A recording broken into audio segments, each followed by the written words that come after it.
is on tonight's agenda, not for the purpose of rehashing all of that, but we're looking to see if we can get a consensus from the governing body and give Rich Gardella direction on which of the options he presented that you would like to see him move forward with the design.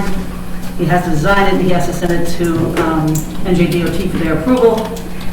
We need to get the project out to bid and award that bid prior to 11/21/21, or we will forfeit the grant. So I'll turn it over to you, Mayor, and we'll go to the governing body members to see if you want to speak about it, or come to some consensus on.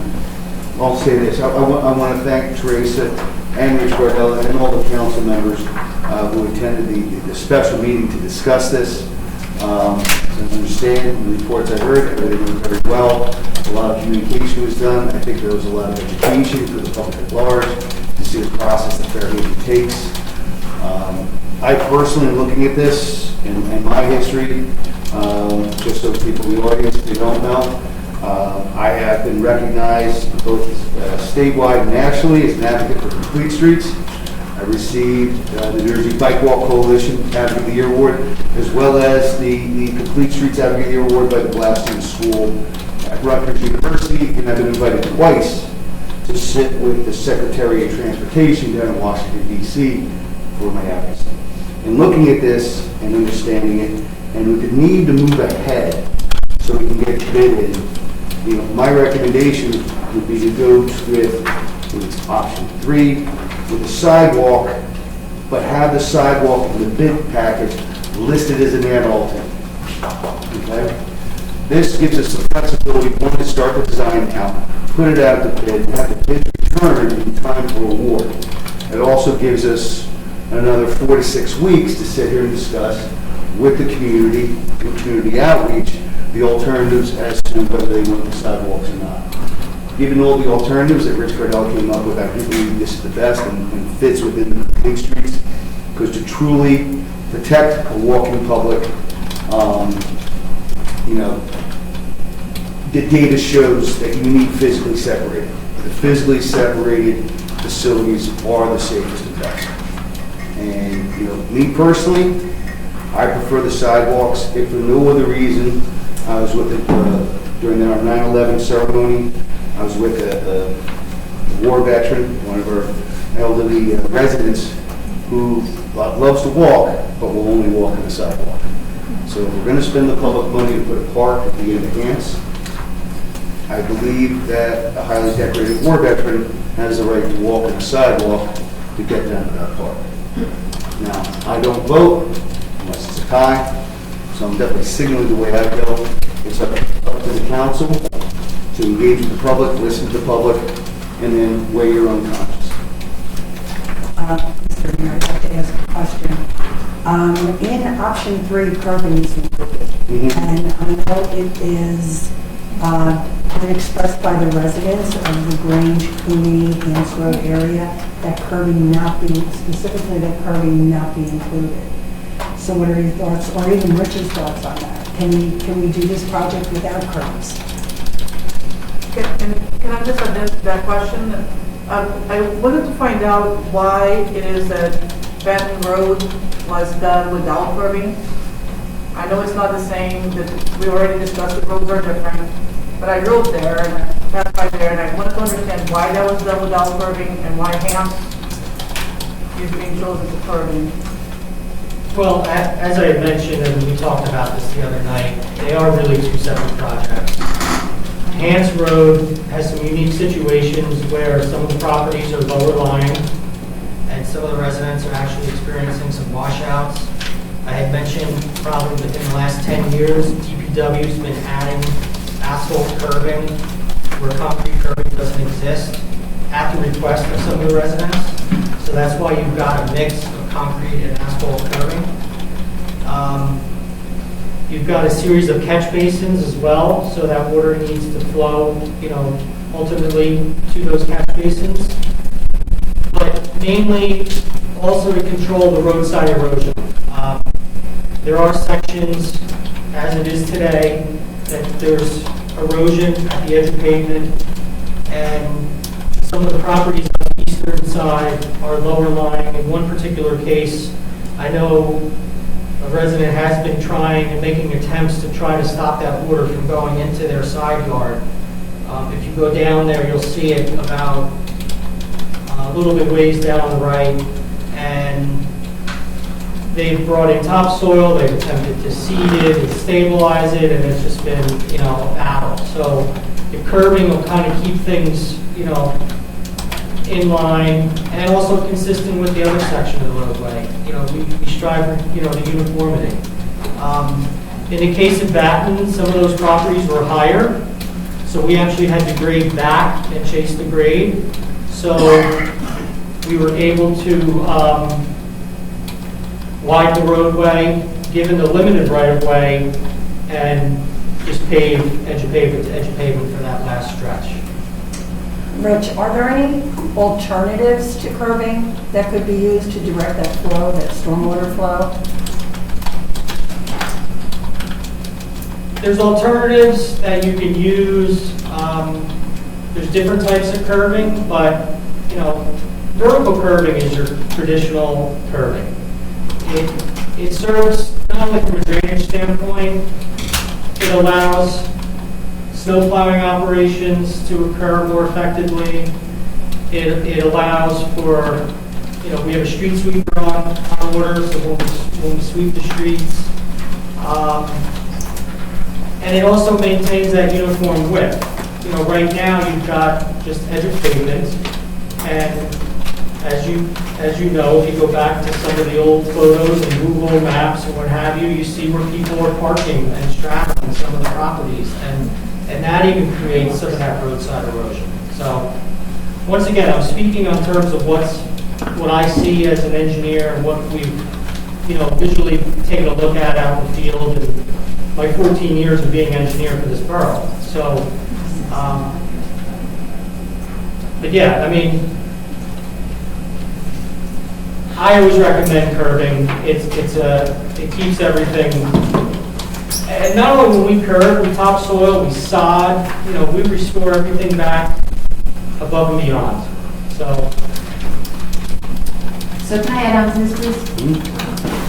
So, a couple places to start in the conversation. Rich, when you opened up the presentation last week, I think one of your first comments was that you wanted to keep and respect the spirit of the street, so to speak. I don't know your exact word. The character of the street. Thank you. And I think that was a fabulous way of opening up the presentation. However, just right now, striving for uniformity just negated that whole first comment. So when we're looking to look at the character of the street and uniformity, we talked about this, like making every single road look exactly the same is really not the spirit of our community and what we're looking to strive for. So I just wanted to talk about that. I think there were a couple things that came out of the meeting last week and questions that may still need to be addressed. So maybe we have the time, the Mayor, under your suggestion here. But for example, we talk about curbing like we're going to put curbing in, but do we know what damage that can do to existing trees? Right? How deep do you have to go and build? As I'm driving down River Road and I'm seeing the trenches being built, for the road construction there, I just want to be respectful of what that street offers, what curbing can do, and what if we do with the trees there. So that's just another point that I think we need to be able to look into this. I also understand that there are parking restrictions when it comes to on Hance that I wasn't familiar with. So should these restrictions be reviewed a little bit more so that we can understand what really needs to be done with that street because of these parking restrictions? And if there are these said parking restrictions, it doesn't look like that we are following the, I don't know if the chief, you can speak to this at all, but if that's the case, the part of Hance that I continue to speak about, Lewis Point, I know it's referenced as Lewis all over the place. It's not. It's Lewis Point and Hance. Lewis Point going down to River on Hance. If there are parking restrictions that should be adhered to, they're not being adhered to right now. So that may solve a lot of problems going, in the future. So that's just another takeaway. Again, I think we need to take into consideration the conversation we had with the community, some of the open questions. I think there were some pretty valid questions from that conversation, and if we can bring that back and I know that we have some options here, and you did a great job in giving us options, but maybe there's a blend of options. And I know one of the options you mentioned was we could do nothing. But then the next part of the conversation was, well, if we do nothing, then that's going to, first of all, lose a very big grant that we're very fortunate to get. And then the second part of that is, you mentioned that would literally put that road at the bottom of the list of ever being paved, which I don't think that's a fair statement. I think, again, we need to look at prioritization of our community, what needs to be done, what sidewalks need to be taken care of, and if there's any funds that are in this project that could be utilized somewhere else. I know Councilwoman Pratchett talked about Oak Lawn and what needs to be done over there in order to make it a safe route for children to walk to school, and you've had conversations with the community. Is there some moving of funds there to do that? So I think that there's a lot more work that needs to be done without losing this grant and taking into consideration what the community is saying before we can go off and say, go design this. That's just my... You have a bond ordinance in place for this project, and, as the governing body knows, bond ordinances take, multiple meetings before, and an estoppel period before they're adopted. And basically, fundamentally, the bond ordinance is specific to this project. It was approved, it's 220-12. It was approved in the amount of $600,000 with $350,000 coming from the grant. That particular bond ordinance could ultimately be canceled, a portion of it, if you didn't use the entire $600,000. But there's no way to take that bond ordinance between now and having to design this project and get it out to bid and reallocate those funds. I'm not saying you have to utilize all those funds, and they could be reallocated another time, but certainly not for this project in the time frame you're talking about. Okay, and because there was a number that we talked about, if there was no sidewalks put into this project, I think it was $98,000. That would have been saved from that $600,000. I'm not sure, am I recalling that correctly? I don't No? recall. Okay, I remember that number, that was part of the conversation, but, okay. Yeah. Well, so I think I understand. Oh, maybe. I think I understand where you're going. Unfortunately, I don't think the structure of the grant, the bond, and the way things work, Sure. that what you're searching for is achievable. All right, so I think what Rich really needs tonight is consensus from majority of the council as to which one of the alternatives he's presented, so that he can get on with his design, get it out to bid, and move forward.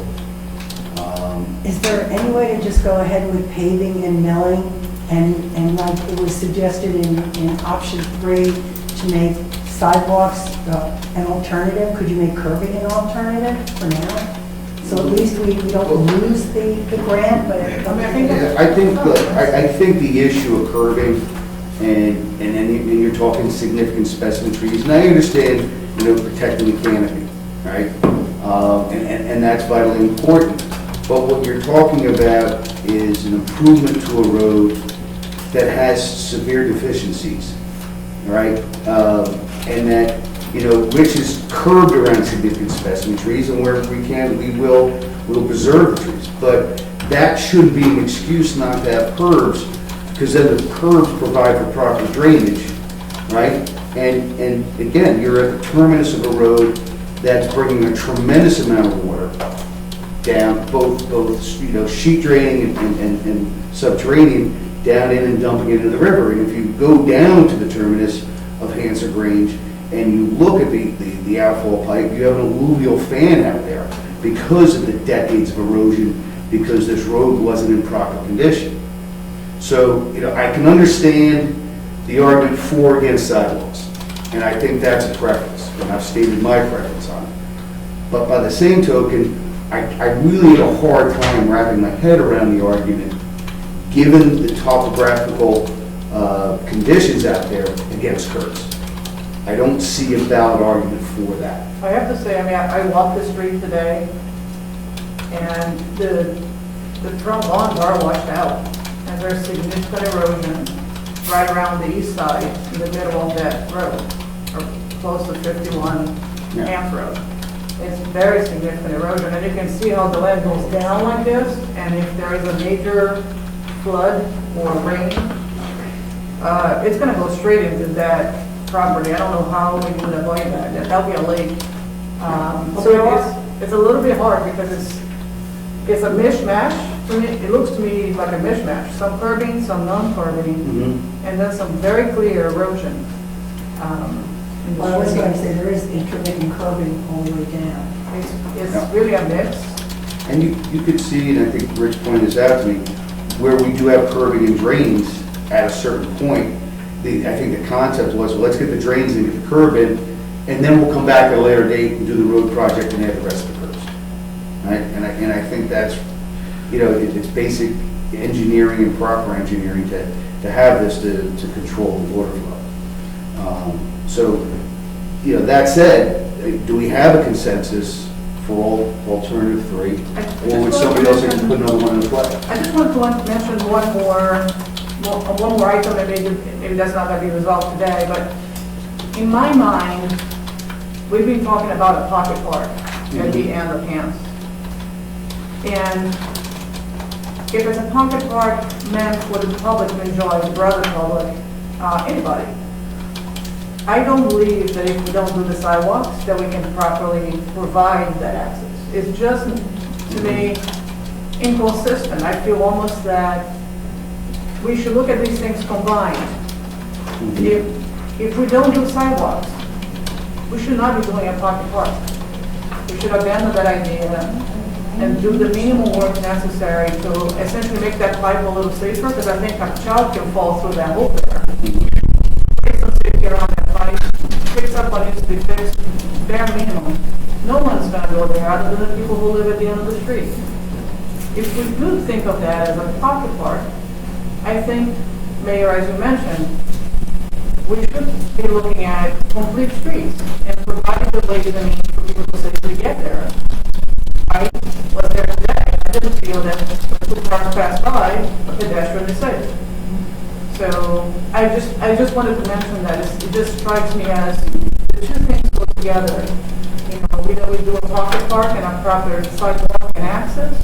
Well, let's in the next few weeks, I think if we're going to have a few extra weeks, let's revisit all that, because I don't think it makes any sense with running into something that the public, the broader public, will not go there, or will not have a safe way when you get there. It's inconsistent. I don't know if I said that, but. Yes, so let me just respond to that for a second. I think it's interesting because all of the boroughs owned and maintained waterfront locations are different. None of them are the same. And I think Hance, the way I understand the changes that are going to happen, is probably the smallest and the least accessible. And it's more of a park. It's a lawn. It's an entryway to the water more than anything. You have something similar down at the end of Basin, but it's bigger. There might be park a little easier. I guess if you remember at River Rats, you can park there and use the boat ramp. We take a permit for it to use that boat ramp. And then you have the dock. And then you have River Rats Park. And then you'll have the end of Grange, which there is some water access. And if you've been there, I'm sure you have. It's really steep. There's a sinking area. It's not exactly safe. I'm probably not jumping in the water there, but I might do it in hands. More of a go, enjoy, taking the expansive view, that sort of thing. So when we talk about accessibility, I hear you. I don't think that that's wrong, but I also think there's this idea of people go there for that, but they also go to do what's now been called the loop.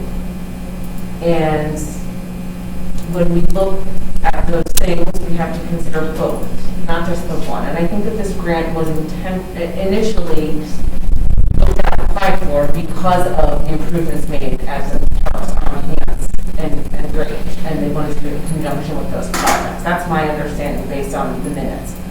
And so, but I think we'd be remiss to not consider how people use the loop. And that when people go and walk the loop, or bike the loop, or run the loop, they're doing it side by side, and maybe one person's on the curb and maybe one person's in the street, or maybe, if there were, I'm sorry, sidewalks, if there were sidewalks, or there's 3 people wide in the street. So I want to make sure we're considering that.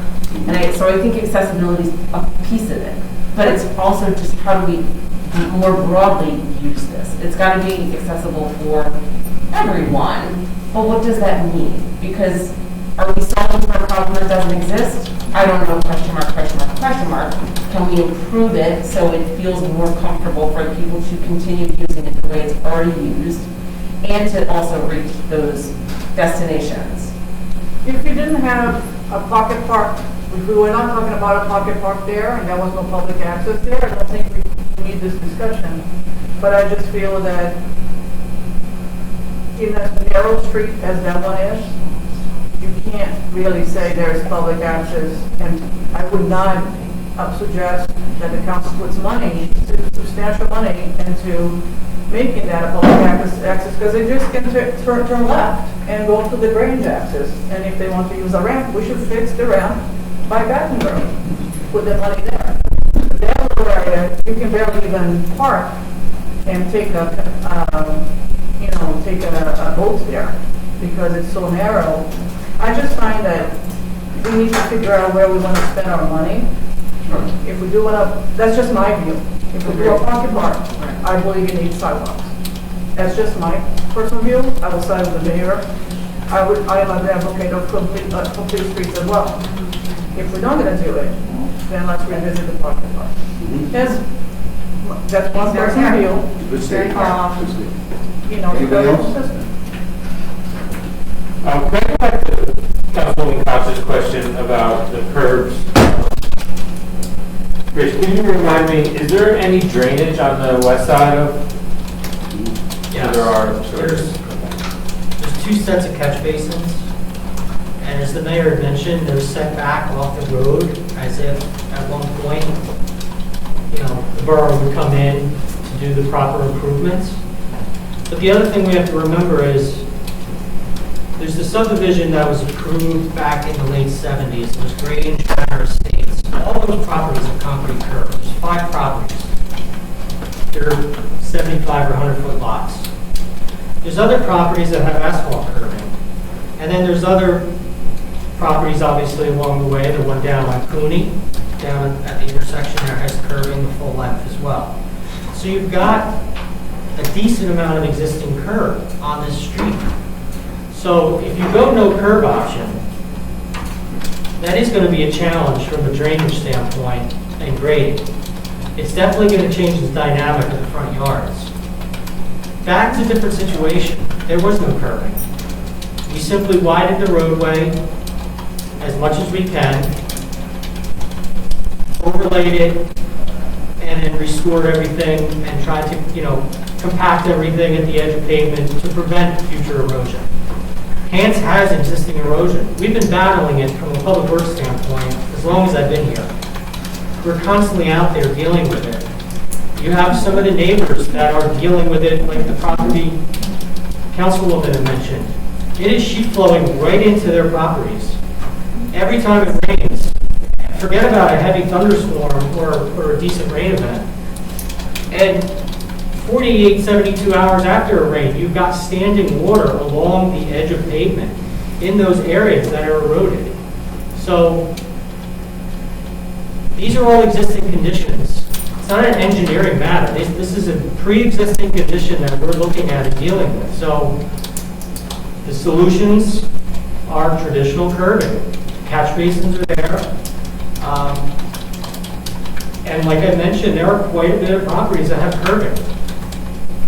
So how do we deal with everybody's driveway apron and grading of their front yard, and their drainage is coming down their front yard into the street, which ultimately ends up into the catch basins. So there's a lot to it, but it's pre-existing condition, and that's what we have to deal with. And I think we mentioned the last time, we're looking at a 22-foot wide carway width. It's not a substantial amount of widening. It's minimal. In fact, I think I showed on the base map the way the existing roadway kind of tapers to the east side and then comes back. So, you know, we would be straightening all that out, and I don't need to go into the whole detail of the presentation and the existing conditions. We spent a lot of time outlining that. But once again, to the mayor's point, it would be,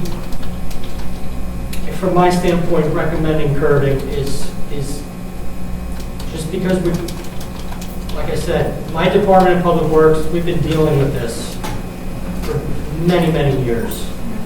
And that's why you have a mishmash of stuff out there.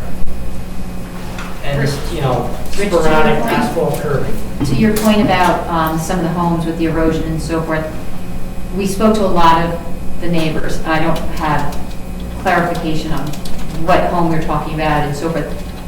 Is there any way of getting an understanding of those particular homes? I think you just mentioned 51. Has that neighbor mentioned anything or had called into the borough that there is such issues with water? Here's what I'm struggling with. I truly am struggling with that we have a community that we heard from.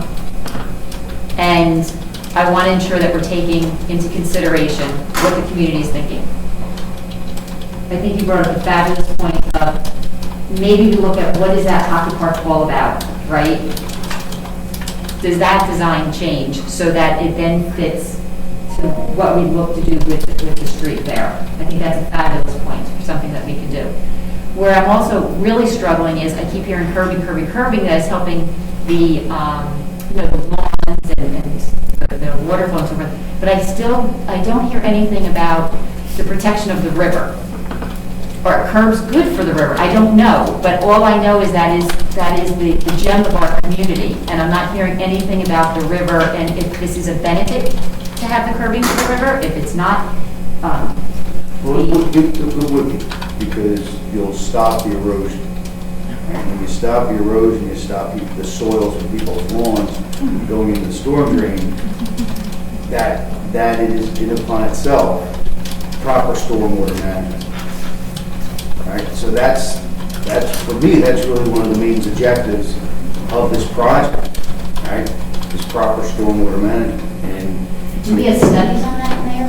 That's what I'm struggling. I like to take data and kind of. Yeah, but well, let's put it this way. I don't think we need studies. What we have is pretty much evidence. You have washed out lawns. It's pretty good. I mean, if you just walk down the street, it's. I walk down the street every day. I do. I walk down the street. You can actually see the pattern of the water. I just don't know what it's doing. That's all I'm saying. Right. And if we have curbing up, then any water and any sediment that is lying in the road is now going to go straight to the river. And I'm just imagining what that looks like and the damage that might create. That's my point. For the river. Right. And so, by the way, if we widen the road, are we now directly taking, I shouldn't say taking, I don't know what the word is. We're repurposing some of those washed out, eroded areas of people's lawns with that road widening in any event. So maybe that will resolve some of those issues, and maybe there's another mechanism. I don't know. I remember my grandmother's house at the edge of the roadway. There's like the, what do they call this? It's not, is it a swale? What's it called? Very narrow swale. Yep. That isn't a curve, but it's somewhat directing water. I don't know if that's an alternative or a consideration. So for example, we didn't decide what to put at the very end, right? Like there's a paved area there in that very end where the pocket park will be. You could supposedly put grass there, or you could, add plants there. There are other things we can do at that very end if that's the concern, to stop any additional water. We haven't decided what we're doing there, right? Oh, no, I think that has been decided. Yeah, that's not designed. That right? plan is, I understand to be fully baked. Me too. I would reconsider it. I mean, I think we could. I'm not saying we should reconsider it, but yeah. Okay. So Rich, can you explain what a catch basin does and how it allows the water to permeate into the groundwater? And what percentage of the water would be put down into the ground as opposed to put into the river? I think there may be some information there that's missing. Well, I think a couple things to clarify. Well, the existing conditions that we're dealing with is the erosion, the water runoff from the street onto some of these properties, and also the erosion back out into the road where you're getting the washouts, and that soil is ending up in the storm drains and then ultimately ends up at the end of Hants on the beach. A catch basin is simply, once again, it's a pre-existing drainage system that's there. It's been there forever. It intercepts the water, every few hundred feet. So it's not just sheet flowing all the way down from River Road into the river. Like I had mentioned, there's a couple series of those. So it's a simple system that picks up the water every few hundred feet, pipes it. There'll be another set of catch basins.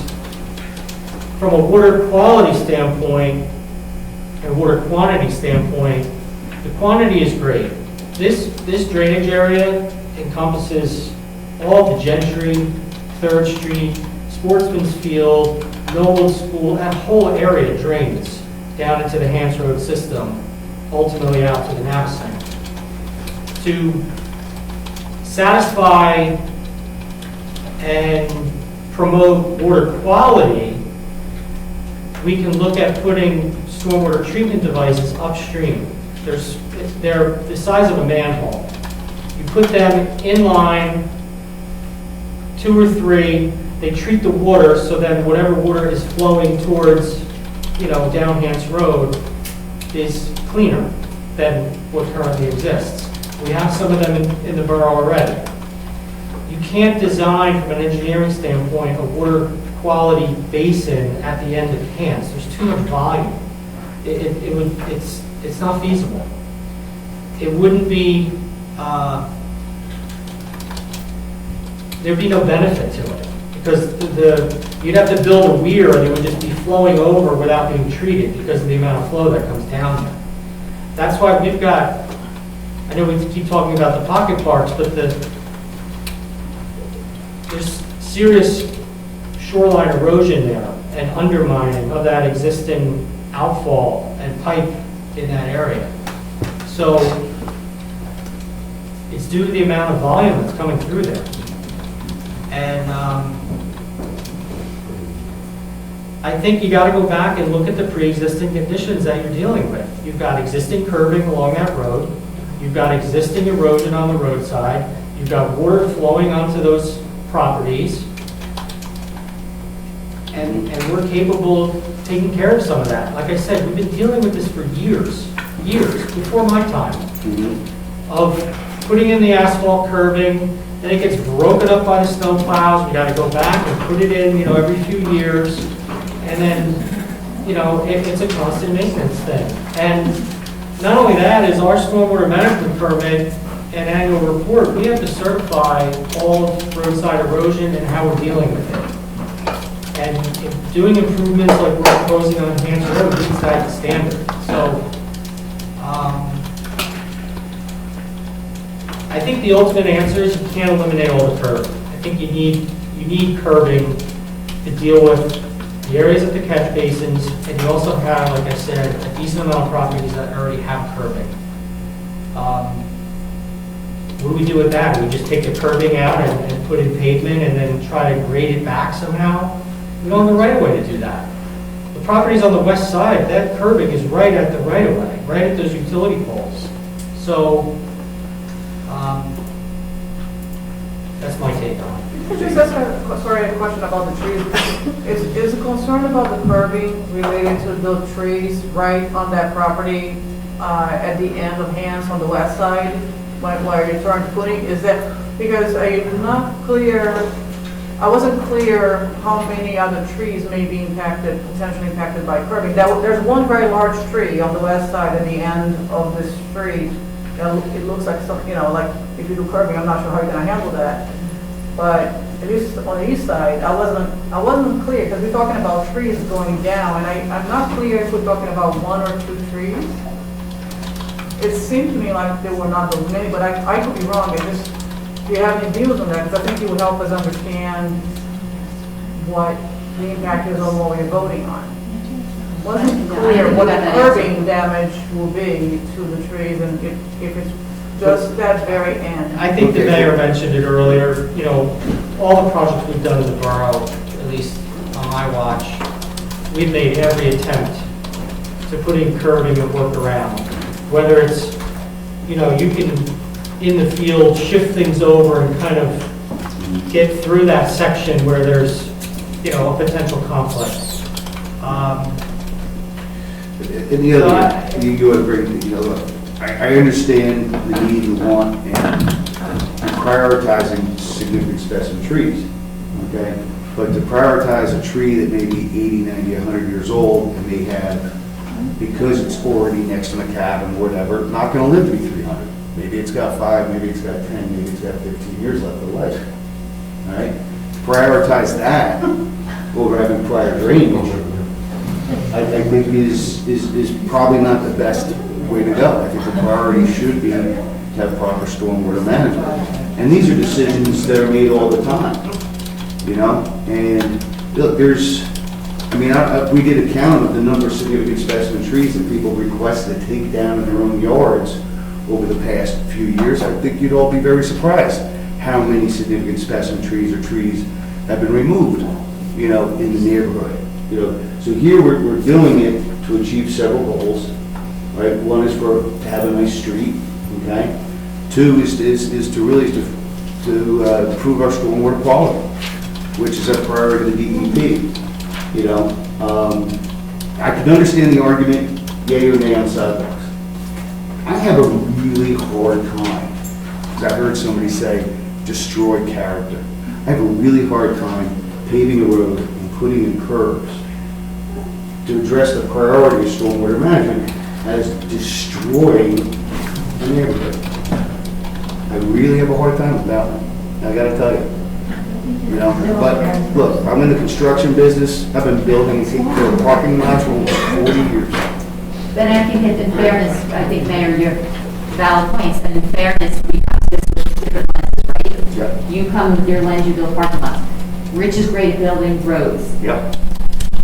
We do what we do best and what we're trained to do. So, that's where I think it's worth taking into consideration everything that we've heard, everything that we feel as residents, as well as being respectful and responsible to our goals here.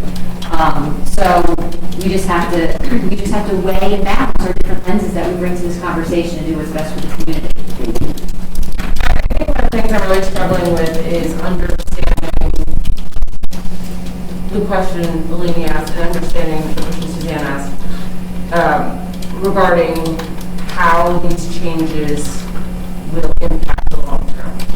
I don't have an understanding of how curbs and or sidewalks will impact trees, for example. I don't have an understanding of how curbing will impact the river. I'm hearing that it's a good thing for the river. But I also just heard Engineer Borough say that that water system is already over-impacted.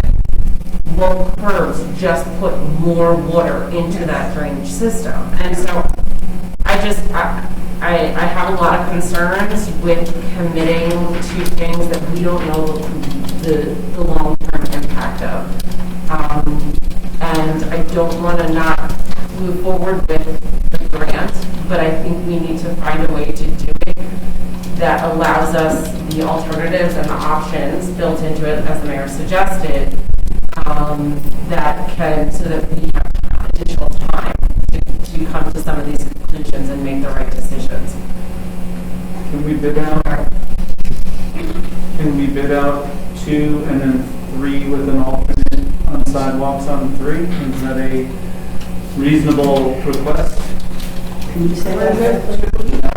Now, Rich, if we go without curbs, then you're gonna have to change the contours pretty dramatically, or would it really just be the same wide, basically wide repaving? I think, Here's the other thing, and I'm sorry for interrupting you. The DPW for decades, the way to properly maintain a road is to have a hard curve to which to pave. And that preserves the cabinet on itself. Now, to your point, Councilperson Keith, will we get more water going into storm drains? Perhaps, right? But what we won't be getting is the topsoil from people's homes. Stop that. All right? So, but to have a proper road that you're going to invest taxpayer dollars in, and then not have the curves in a situation with a topography such where you have a lot of stormwater and velocity, as opposed to Baton, which does not. Okay, that's a particular condition. I believe it would be wasteful of the taxpayer dollars to say, let's not have the curves. Because you're only going to create a situation where your roadway is going to deteriorate as it is now. You'll just, a council 10, 15 years from now will be sitting here, hopefully not for as long, debating the same issue. And probably saying, well, why didn't they put the curbs in? All right? And you could say for whatever, reason you came up with. But I truly believe it is foolhardy to invest this money and not do the job right. I've literally been doing capital projects my entire career. And my mantra is, you do it right, and you do it once, and it's done. Okay? So, all these other things, some are valid, some are not. Some are factual, some are, say, a little more on the emotional side. Right? But at the end of the day, your decisions are here to consider, yes, the people of the community in the area. But really, the real job is to consider what the future is. This is a capital investment that will last 50 years. I guess I'm trying to figure out what else would we want as information. It almost seems to me that there are negatives and positives to both. If you do the curbing, there are some negatives, but if you don't do the curbing, there are other negatives and positives. So you just, I guess I'm trying to figure out if we delay our decision making, what information would help us. I take seriously Rich's experience. If he's saying the DPW, and he has personally been dealing with this for years, and having to go back there and refix the road, we can visually see the erosion. Because I'm just having a hard time. What is it that we would need as additional information to make the decision? And I kind of almost feel like we're going to be having the exact same discussion in December. I think in December, the grant's gone. So that's why well, I was saying if we come up with bid this, and then this is option 2, this is option 3, so at least then we can move forward in that fashion. I think the information I'm looking for, I hear lots of different things. I'm hearing there's an erosion of the yards, and then there's erosion of the road. Is it one? Is it both? Is that erosion going to be addressed by the widening of the road? And if we want to put curbs in, here's what the curbs will look like. And we're going to have to take down this tree, but this tree we can curve around. And that might help me change my mind about how much I care or how much I'm concerned about that. I don't know that there's what the professional study would look like, but the water, if we are to put in continuous curbs, how will that impact stormwater management? There might be positives, like you suggest, there might be negatives, which ones are trade-offs or not. Right. And I realize we're talking about so many factors that are impacting hands, but this is the grant before us, this is the project that's been proposed, and we unfortunately are under a time crunch, and so, and there's been a very large response from that community that we have not, heard from until more recently we've been talking about this. I'm okay making sure we take time and make the right decision, and I would even suggest that once the council is done speaking about it, that before we come to a consensus, we open it up and give them an opportunity. I realize it would be changing the agenda items and directional, but I think it's important to hear from them before we can really give a First of all, we did consensus here. spend 4 hours last week. I understand. And everybody did get a chance to speak, which is why we're here, where we are actually filtering out all of the comments and the remarks and the observations that were made by the residents. My question is, I don't want to lose the grant. I'm open to discussion about curbs. I think we pretty much all decided that sidewalks, well, maybe not all of us have decided, but, we can put sidewalks as an alternate to future construction. But at the risk of losing the grant, what can we do to move forward tonight? Can we just agree on paving and milling and then have a conversation about curbs later? I guess I'm just trying to figure out what additional information are we looking for? Well, I'm we're not not- engineers. We're not We know, engineers. but We Rich have a is, wait a professional second, hold a engineer. second, but Rich is, we have a professional engineer that has very clearly stated that he's been dealing with this issue for years, and he's mentioned what he strongly feels is the best approach to tackle the issue. I would not challenge what Rich is saying, I think we should have to take that into consideration. I know that there are different views on this, but I guess what I'm trying to say is, are we gonna get another engineer's view? No. So I'm not understanding what other information are we looking for? I think we're just delaying our decision. There is no other information, all right? And if I may be frank, all right, what you're all struggling with here is political pressure brought by a group of people, okay? I don't think that's what people are struggling with. Well, People well, are trying to make the right decision under circumstances. Nobody's being emotional, Okay, excuse me. we're just responding. I'm sorry. This isn't personal. No, it's not personal, but I'm watching a lot of struggles here on something that to me, okay, from sitting here for over a decade, is a fairly simple decision. All right? This is you have an engineer who's very good, who also has a master's degree in planning. You know? Yeah. And he's come with his recommendation. We are now going on our 5th hour of debate over something that is very, very, I'm not going to use the word inconsequential, but this is not. Okay, excuse me, ma'am. All right? What I'm saying is, you have a recommendation of an engineer, okay, who says this is the proper thing to do. And now we're going on our 5th hour of hand-wringing about whether it's the right thing to do or not. And none of you have the professional qualifications or the background or the knowledge. Very painful for me to see that, hearing some of the comments. That, in the course of business, you hire a professional, he comes up with your recommendations, and you go with it. All right? If along the way, you take in the public's input, you can change it. But at the end of the day, public input cannot change the DEP standards, okay, for best practices when it comes to stormwater management.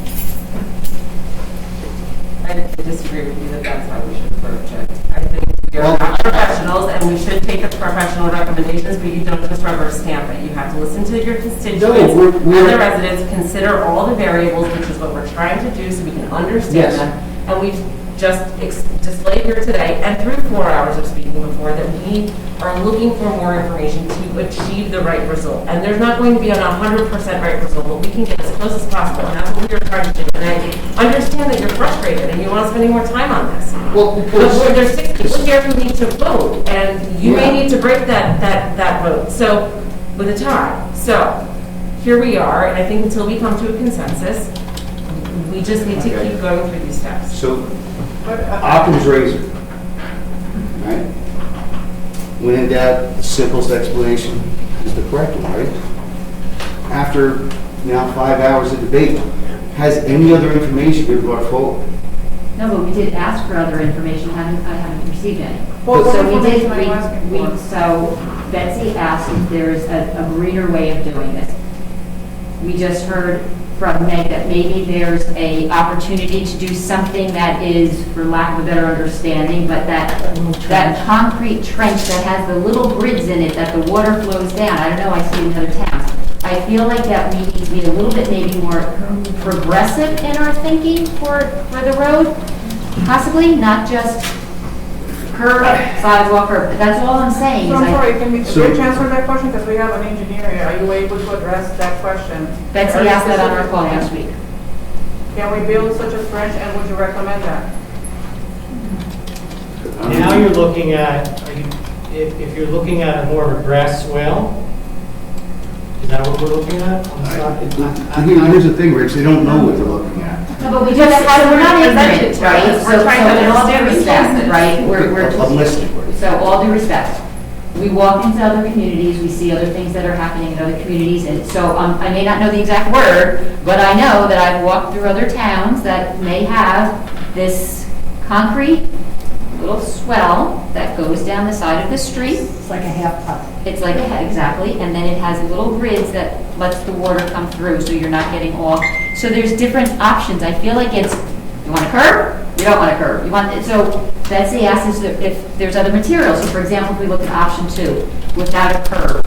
So do we do option 2 without a curb, but is there some type of more natural, right? The green team, where's all the environmental pieces of this that we want to, we bring it, when we talk about the plastic bags at Acme, but we're not bringing it when we're talking about the beauty of our community. So where's the green team on this? Where's the shade tree commission? And I know we can't make decisions based on having all these pieces and projects, but I think that we have such a prioritization in this town that we are failing to look at to fix other areas, and that this needs a little bit more attention and to see if there's different flexibility in some of the options. That's all I'm saying. Can you be more specific and the example of the town so at least we know what you're talking about? Okay, more specifically, I'm sorry, What town did you see that in? I don't know. I don't know. I know that I've walked into towns and I've seen it. So Wait, I don't need to be see it. specific. Rich, you know what I'm talking I about? don't know, what town did you see it in? So we I can. don't know. I've seen it in life. I truly don't know. So I don't did you know. see it? I have seen it. I can describe it right now. It looks like it's the color of cement and it's little grids, right? Am I wrong? I think I'm what just you- saying, I would like to understand what we are asking Rich so that Rich can answer our question, because Let me ask you this question. Are you thinking of the name of the street they're going to go on the west side of RVR where they have swale curb? Very possible. Okay. That's Hardy I don't Road. know. Hardy Road. Yeah, so that's, Hardy Road, yeah. okay. That's not drainage, that's just a swale curb. That's just a different style of curving. It still winds up being a concrete vertical curb. Okay, so I guess I would ask, is there any other type of functioning side of the street that can be done other than a curb? Permeable concrete? I think what you need to look at is what are you looking to achieve? Are you looking to minimize the impact on the tree root system? Because if you do a different type of sloped curb like you have on Charles Court, you're going to have the same amount of excavation with backhoe. It's a sloped curb, it's a different look. It's the only difference is you don't have 6 inches of vertical curbing exposed. You still have, in fact, it's wider. It's more, I think it's more prominent where it's at least 12 inches wide. It's not 6 inches wide. Okay. So I trying to have all my see answers. past some of these existing trees, that's going to lend ourselves to some issues. The other thing I want to add is, a few years ago, we had a sewer jet company come in. The pipe on Hance Road was more than half full of silt, sand, and soil. How much is that? We spent a week jetting that pipe to get that clean. Where do you think all the soil comes from? It's flowing off of yards and down the street. So it's all the years of that erosion. I've never seen a pipe that bad in all my years. There's a 24-inch pipe, it was more than half full. But, I just want to mention, I want to hit on something, Rich. The thing you have to understand is when that soil comes out of that pipe, right, because of cars traveling over the road and dripping oil and hydrocarbons, that soil is considered hazardous waste. So we just don't take it and dump it someplace. It has to be taken to a landfill for a cap, and it costs about $90 a ton. Okay? So this, perhaps my knowledge is one of the things that's leading to my frustration. Oh, we don't have those, Yeah. again, For we me- don't have that knowledge. Yes, for me, this is a very simple decision. but I'm also trying to figure out, I'm just trying to figure out there's a lot of concerns and fears, but when we say, where's the green team, where's the environmental commission, should we care about the trees? Yes. But Rich, I'm trying to ask you, can you help? Are we talking about 1, 2, or 3 trees, or 10 trees? Because it seemed to me that clearly there's at least one tree, a very large tree at the end of Hance on the west side, that might be affected by curbing, but I did not see a substantial number of other trees that may be impacted. And I would like to clarify it, because when we say, oh, we want to save the trees, how many trees are we talking about? Can we put that in the context? If it's a dozen, should we be concerned? Sure. If it's 2, the concern is different. Are you able to provide some, I'm not an expert. I just visually looking at the street, didn't seem to me like it would be those many trees impacted. There's a couple ways you need to look at the trees. I think I mentioned in the presentation, with any of these options, 2 to 5, we need to evaluate our site triangles, site distances, stopping distances along that corridor. So that's looking at the existing landscape.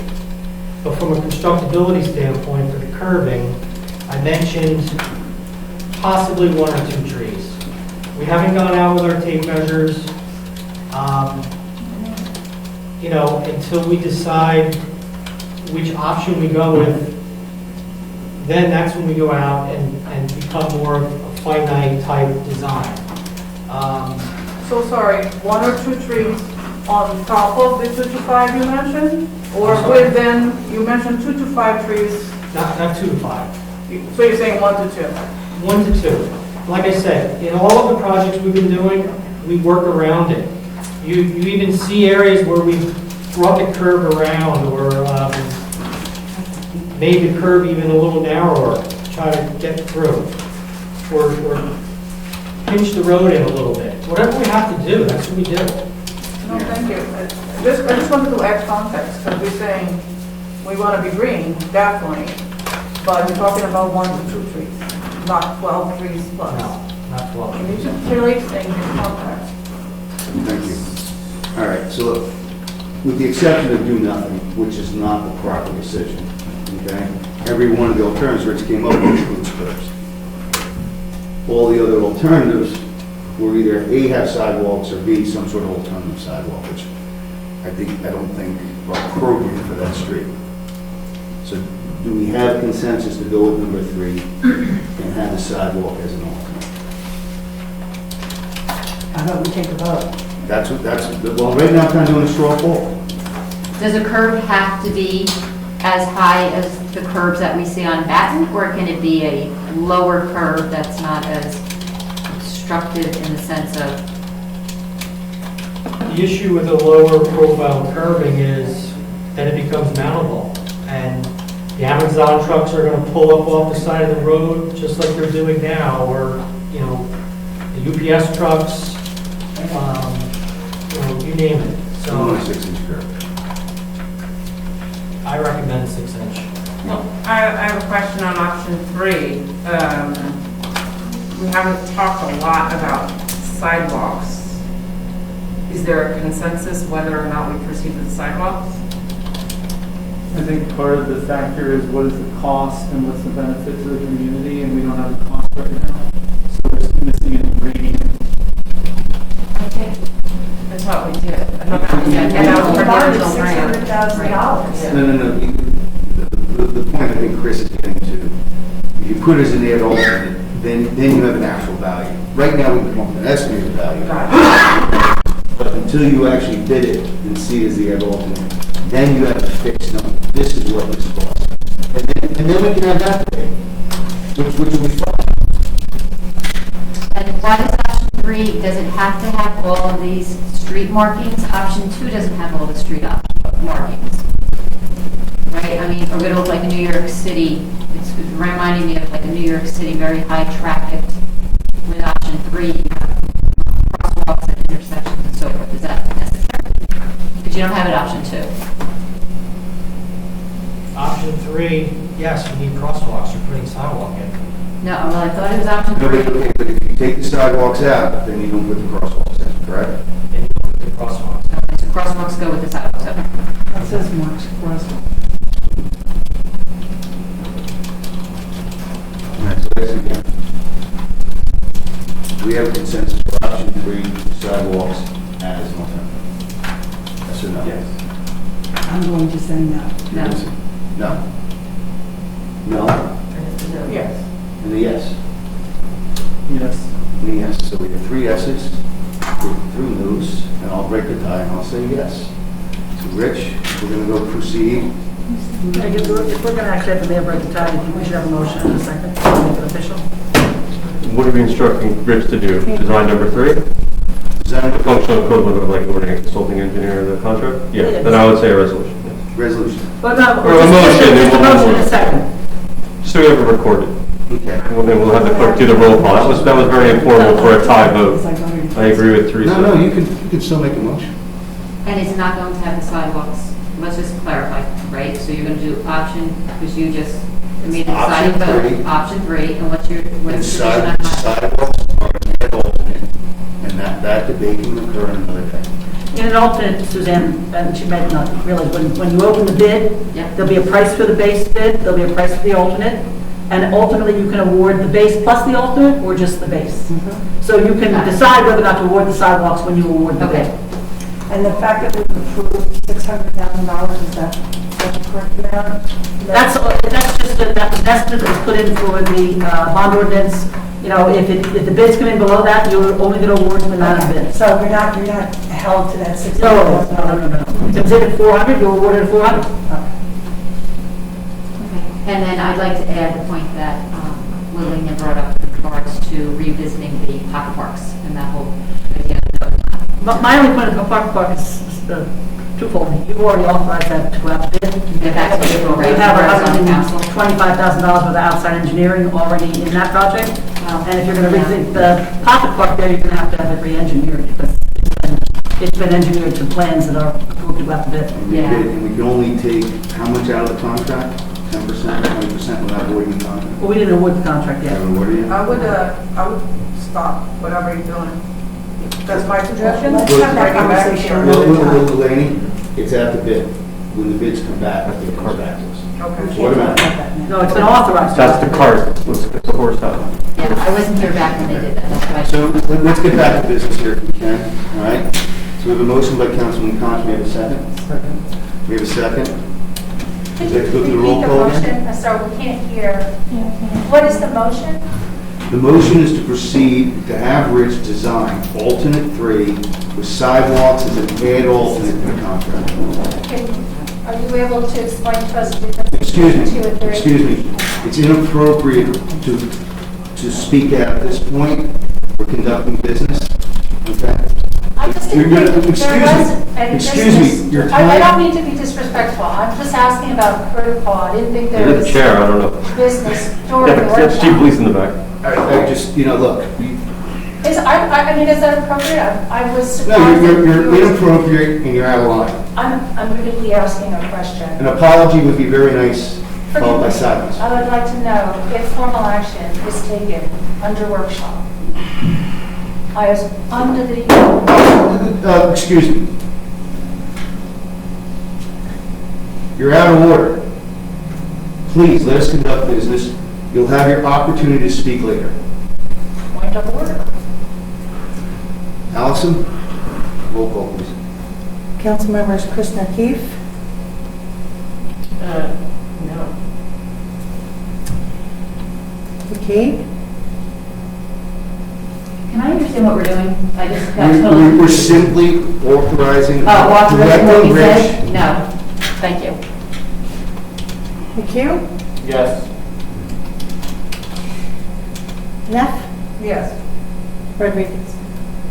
Did you skip Conch? Yeah. I did, I'm sorry, Conch.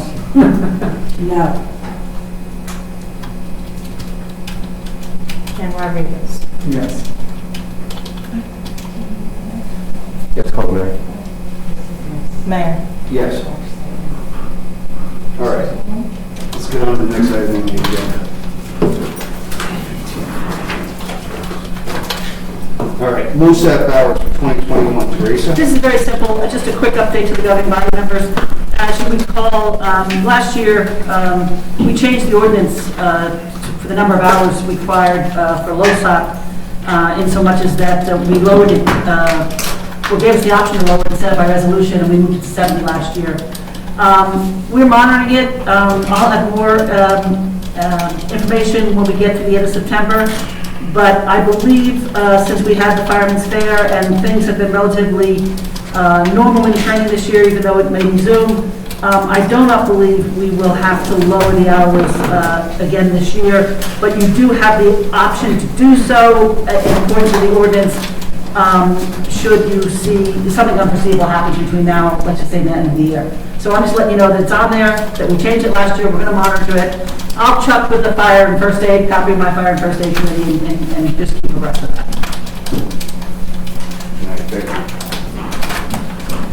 I'll just make one comment on that, Teresa. I would suggest that we take a close look at it at the next meeting, only because even though COVID has been less of an impact this year than last year, it still has impacted people's lives in very significant ways. So, if we need to make an adjustment, I think it makes sense to revisit that and look at the numbers and speak with those department heads. All right. Now we have a Safe Routes to School grant application. No, this is just to discuss the fact that there is a Safe Route to School grant application, which is really a federal program that New Jersey NJDOT put out.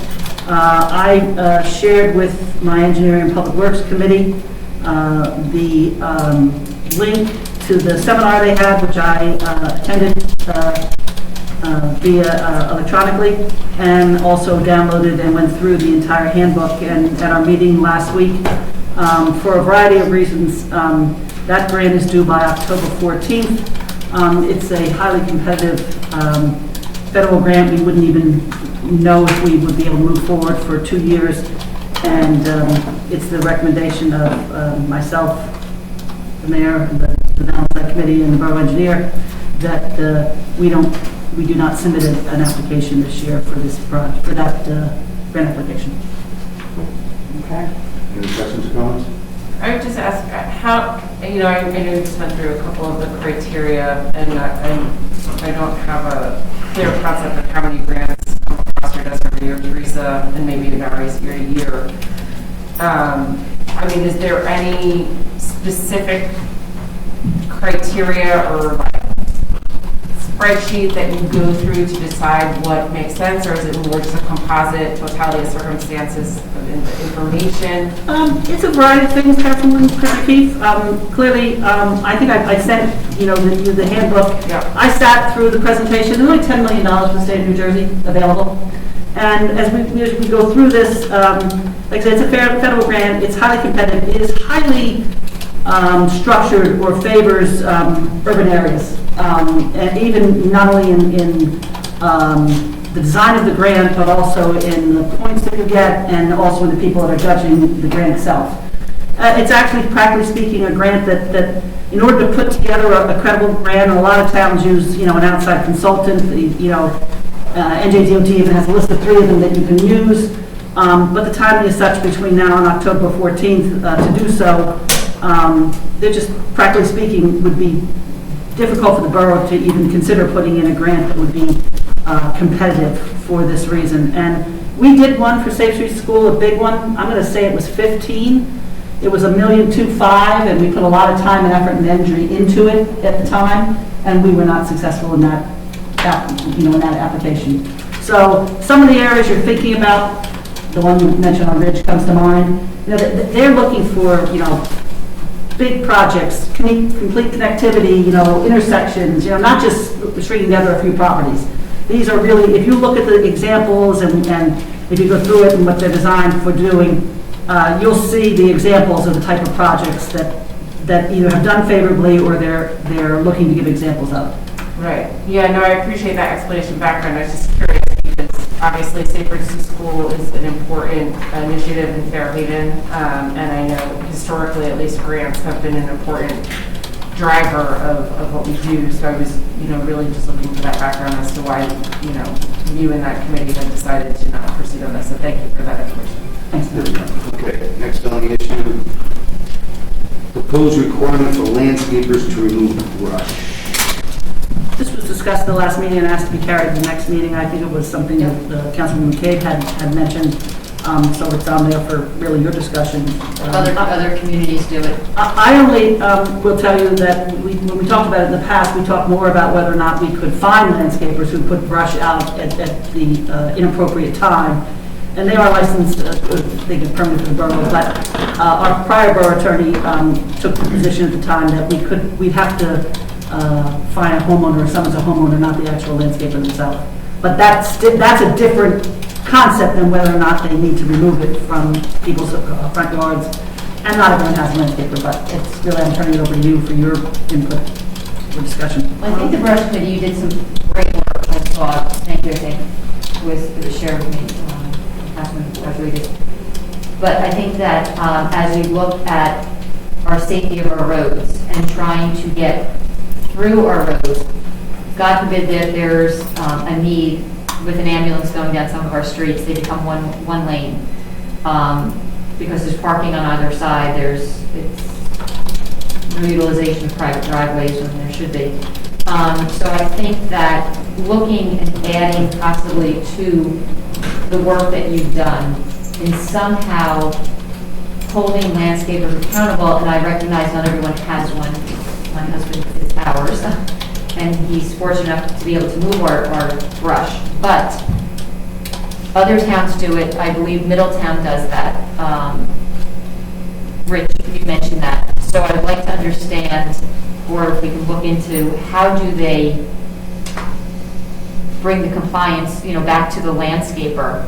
I understand that they get the calendar and that they have a permit in town, but there has to be more ownership by the landscaper to pick the brush up and remove it, and it's going to reduce a lot more taxing on our own DPW, and maybe it'll reduce some of the grinding. I'm not quite sure. I don't have that kind of line of sight, but I think that it's an option to add into our current protocols. Look at, Rich, how many brush pickups does Middletown do a year? One. One. Sorry, in the fall. In the fall, they do one. How many brush pickups do we do a year? We have in October. 8, okay. So I like the idea. So if you make a requirement to a vendor, there's a cost, right? And there's a cost to take away the brush. And some vendors may not have the capability to do so. So you may preclude some vendors from servicing the community, which that could also have a cost because of lack of competition.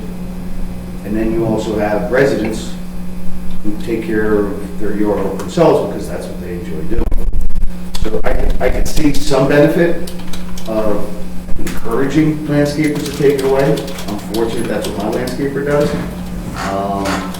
But the actual, say, enforcement and or requirement, I'm not so sure about. I mean, I think there's some legal ramifications. There's certainly some economic cost ramifications. That's true. We kind of disbanded, or not disbanded, but basically ceased meetings with the brush community. Do you think this is something the brush community would like to pick up? We can come back to that. We did actually discuss eliminating brush altogether in the meetings, but when we got the survey results back, I think 70% were either partially or in favor of the job that the town does around brush collection itself. I think 7% were dissatisfied. So we do have data.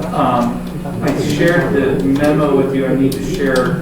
It turns out I thought it was attached in that email. I'll share that with you as well, so you can see the data. I have copies of you. I just and that. So we did a lot of work on those. The cost was prohibitive, but I think the biggest pushback that we had. The biggest pushback that we had on eliminating the service was that we found that a lot of folks do their own landscaping. One alternative that the committee did bring forward was having them bring it. I would imagine a lot of people will be in favor of bringing their brush.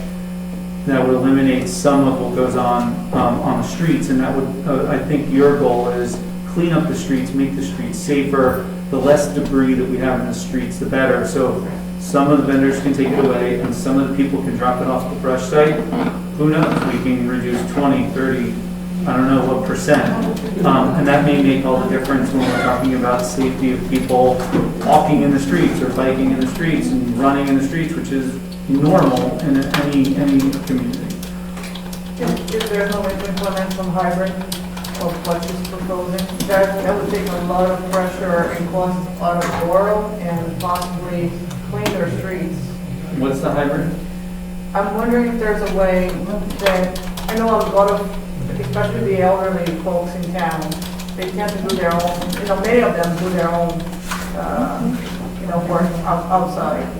But I think a lot of people in town do hire someone, and I'm just wondering if there's any way we can create some kind of hybrid model that if you do have a landscaper, that landscaper needs to take it away. If you're doing your own thing, then the town will pick it up. I'm just asking if there's anywhere. That was my suggestion. Between. Some type of hybrid, yeah. My landscaper does take the brush away. But I think on here it talks about landscapers, I think we also have a problem with developers and putting that material on. So I think that definitely has to be considered. With developers cut down brush or take out trees that they've gotten permission for, they need to be responsible for taking that material away. That's a 30. Yeah, I like the other 30. Yeah, we agree. Because that takes care of the large cost. But I noticed, like 3 weeks ago, landscapers dropping a lot. They were pulling it from Holly Terrace, which is at the end of Basin Road. And they were literally bringing the brush down and setting up piles by river rats. And today, when I was over on Hans and Cooney over there today, I drove by Basin Road, and there are huge piles of debris where the landscapers, it's not in front of anybody's house, it's not really in front of property, it's by river rats, and it's all there beginning to build up. There's quite huge piles. And when we had all that rain last week, where all that washed down into where the boat landed. Teresa, when we scheduled, or that area scheduled for? They were out brush today. pickup? They were out today. They're out They're in that today? zone. So they got the zone? I don't know if they got there. They were on Lewis Lane. They were doing it the correct time, because one of the things we did, and I think a great success, although some people miss it on that, is breaking the municipality up into zones, and then hitting each zone, focusing on that, and getting the brush out quickly when you have compliance from the residents and landscapers, I think has really done a great deal to change, the way things were 8 years ago, when it was just really a free-for-all, the brushed out pile stayed out there for a long period of time. But, So, My if you last want, we question can, was, when landscapers put the brush out, do they put the brush out according to the schedule, like 3 days before pickup? No. Or they just put it out? Well, then, You couldn't even they drive shouldn't down be allowed once to again, do Hans that, Road, because you couldn't drive down. residents can't do that. Well, Why would a those bushes- landscaper be allowed to do that? That should not be and that's probably permissible. the number 3 reason I get phone calls from people is that their landscaper showed up out of schedule, put brush in the road, and the next thing you know, they've got an ordinance official or Sergeant Dykstra knocking on the door saying, hey, you shouldn't do this. And I said, well, the landscaper put it there. And then they call me, and they say, can you come get it? It's like, well, not really, we're done with brush for the season. Can you pull it back into your backyard? Not really what people want to hear, but that's... In order for landscapers to operate in Fairhaven, they need to get a permit, right? Don't they go to Borough Hall where they get the permit, they get the calendar, they know what the zones are? I don't see what the problem is, why they can't just follow that. Let me ask you a question. Could we make the license such where we find a landscaper that either A, puts it out on the wrong schedule timing, or when we shut brush down for the season, comes in and puts a big brush pile out, that we can then go after the landscaper and fine them? Why not? You do in the right of way? Yeah, when they put brush Yeah. over it. Okay.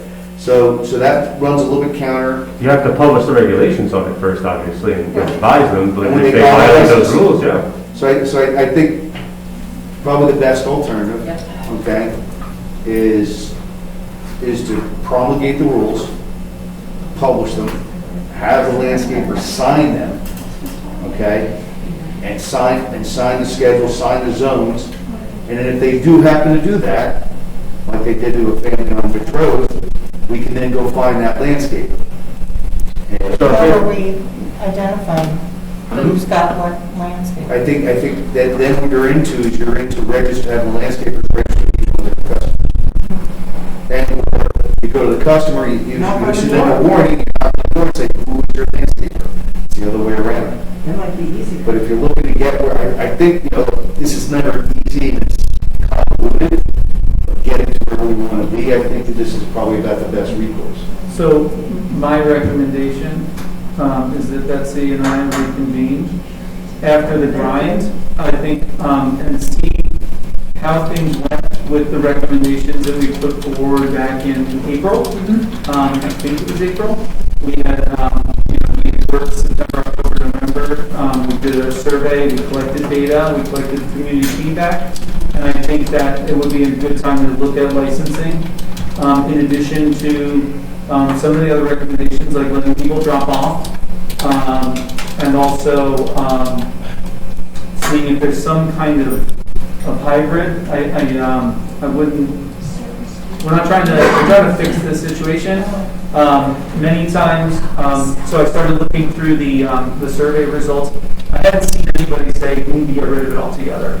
And so, 729 people wrote back on the survey.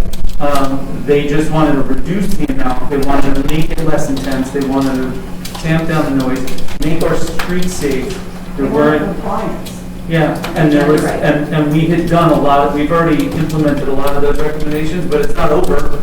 We said we would meet again. I think we can meet again. We're coming up on that timing for, evaluating how we did and what other things we can do. Right. I think that was the overall goal, right? Not that every neighbor has to move.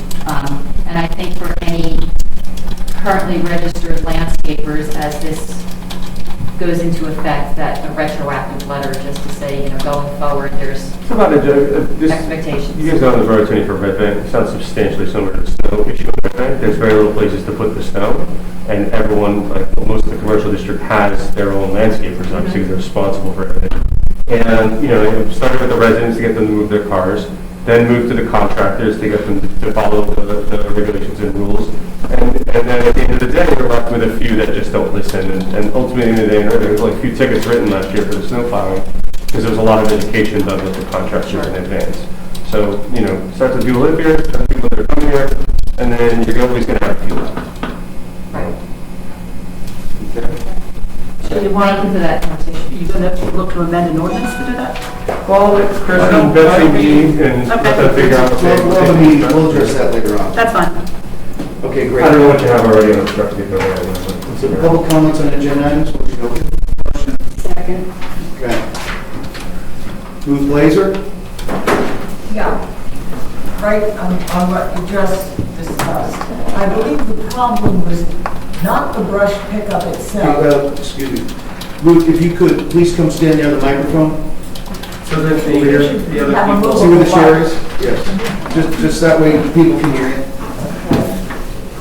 I believe this came to everybody's attention because they were putting it outside the schedule. Everybody was pretty happy with the schedule the way it was, except that it's not often enough. It should be every month. But I believe it's the homeowner's responsibility to convey the schedule to the landscaper. I don't believe, even though they have to sign up for a permit, which I agree with, because we have to know who they are, who's working in our yard. But another facet of this is seniors cannot take stuff to the brush. You are not considering the seniors in town in a lot of the things that you discuss. I do not. I'm pretty active. I can pretty much maintain my property. But I'm not going to put tree limbs in my car and haul them over to the DPW. I don't think that was suggested though, Ruth. No, ours isn't even set up for that. Yeah, that was You just suggested. said bring them to the DPW No, or bring them to Make the it brush optional. place. No, there was an No, option for but just that. like we used to have bulk drop off, if people want to get rid of their brush, they can drop it off themselves. Right. Out of schedule. Yes. So you can't currently do that. It's not set up for that right now. I don't know that, but it's Okay. just a suggestion. I noticed in your executive session, you're discussing acquisition of property. I am assuming it is the piece on the river. I'm totally against it.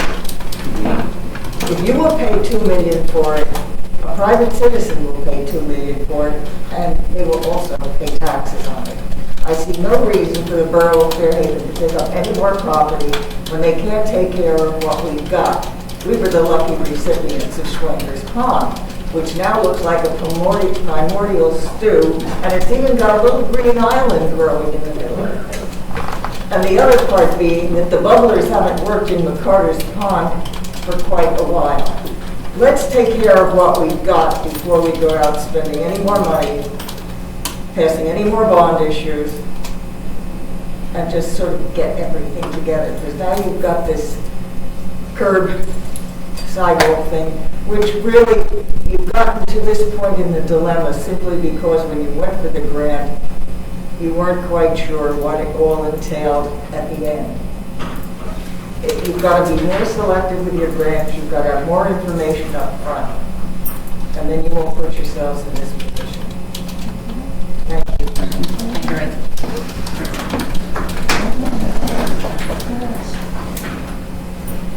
Motion closed? I think there's another, we have other There's a hand? comments, yes. Hi, Tracy Cole, 123 Grange. I have to echo some of what Ruth said. I think the process that we all experienced culminating in tonight's vote was disheartening. It was a little rough. You have a lot of residents that tried really hard to be part of the process. We did have a long meeting last week, Wednesday, having the exact same meeting that the engineer gave you options, and you finally got to hear it from the public. I don't know how, as a council, you'd be able to integrate that much information at one time over such a long, convoluted meeting. Naturally, you came away from that with questions. And what I saw tonight was an earnest effort to deliberate and ask for additional information to aid you in making a really good decision for that neighborhood. So thank you for the effort. I think at the end of the day, however, it seems things got pushed through. I use that word because I can't come up with anything better. But like Ruth said, there's another way to go about these things that includes the community up front. Even before you put out an application for a grant, if the community has an idea, you can talk to the neighborhood that it would impact directly. That can happen first. You can flesh out a lot of the kinds of problems that came out over the months and months and months that the community painstakingly attempted to deliver information to you. That stuff can come out up front instead of, drip, drip, drip at a time and then being forced upon us. I think we'll go back as a neighborhood, and I'm sure there'll be conversation. I hope you'll welcome the response and feedback and hear what some of the folks who live there and even the people who wrote to you and pleaded with you to not change the character of that neighborhood, who don't live there. There's a very big cross-section of Fairhaven that lost the loop. So I appreciate those of you who spoke up on behalf of it. I had a couple of questions.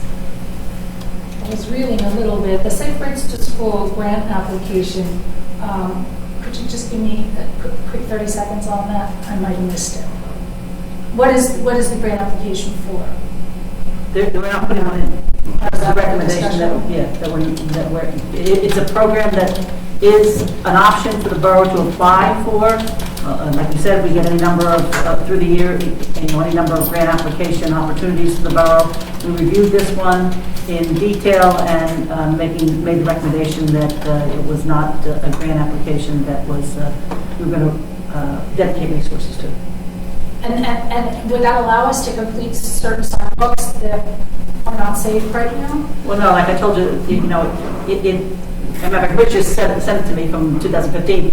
It's really meant to be a much more comprehensive. It's not like, you're going to piece together 3 properties on a certain road. It's really dedicated to, major intersections and where there's lights and overall connectivity to a community.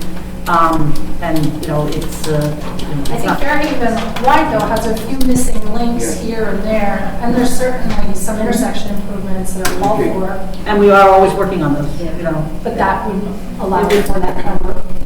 It seemed to have such restrictions, almost like urban, where are you close to a train station, and are you, so some of the criteria seemed a little bit more restrictive, and then when you looked at, to Teresa's point, how much the state was getting, the likelihood for us to even be considered for it was very, very slim. So we're not an appropriate candidate. Okay, thank you. There's a bond ordinance on the agenda tonight, an introduction of a capital bond ordinance. What's that for? That's our annual bond ordinance that we do for, strictly for our budgeted capital improvements every year. We put $215,000 in the current fund budget. And in order to get that available for any type of future capital purchases, we have to do it by bond ordinance. And what's the amount? $215,000. Okay. And then, But we're not raising that. It's already been budgeted. I got that, yeah. Could you also, and then I'll take my seat, could you speak to, and I don't know who to put this question to, perhaps Councilman Rodriguez, the Land Use Advisory Committee, are you on that? The which one? Resolution 2021-204, appointment for land use, it's the formation of a land use advisory. I can take that if you. I'm sorry, I go think ahead. we're replacing folks that were on it. Mr. Banahan, Councilman Banahan had stepped down. Councilwoman McCabe took his place, and so we're replacing him and one other. Councilman Marquez was on the original. Okay, so what is the scope of work with this advisory committee? It's along the lines of what I mentioned in the last council meeting, that I had requested, that we try to tackle some of the issues that are kind of over, that have been going on for a while in town with regards to zoning and construction, and that, HFA, right? just a lot of challenges, and that we try to, really look at where we can make some quicker fixes, look at our ordinances and amend them such that we get better results with some of the issues such as like homes that are outside relative to their property, or it might be too high, the elevation is very different from a neighboring home, or they are, Okay. so to try to tackle some of those issues and figure out what would be some short-term issues we want to deal with as far as changes to zoning, what might be some longer-term issues that we not tackle. So it's very much along the lines of let's try to bring the issues to a place, and hopefully we'll be able to report on some progress that we've been making on how to tackle them. And then on that, lastly, who's the liaison for that committee? Is that you, Councilwoman Knapp? Councilwoman Koch. Okay. Thank you. Appreciate your time.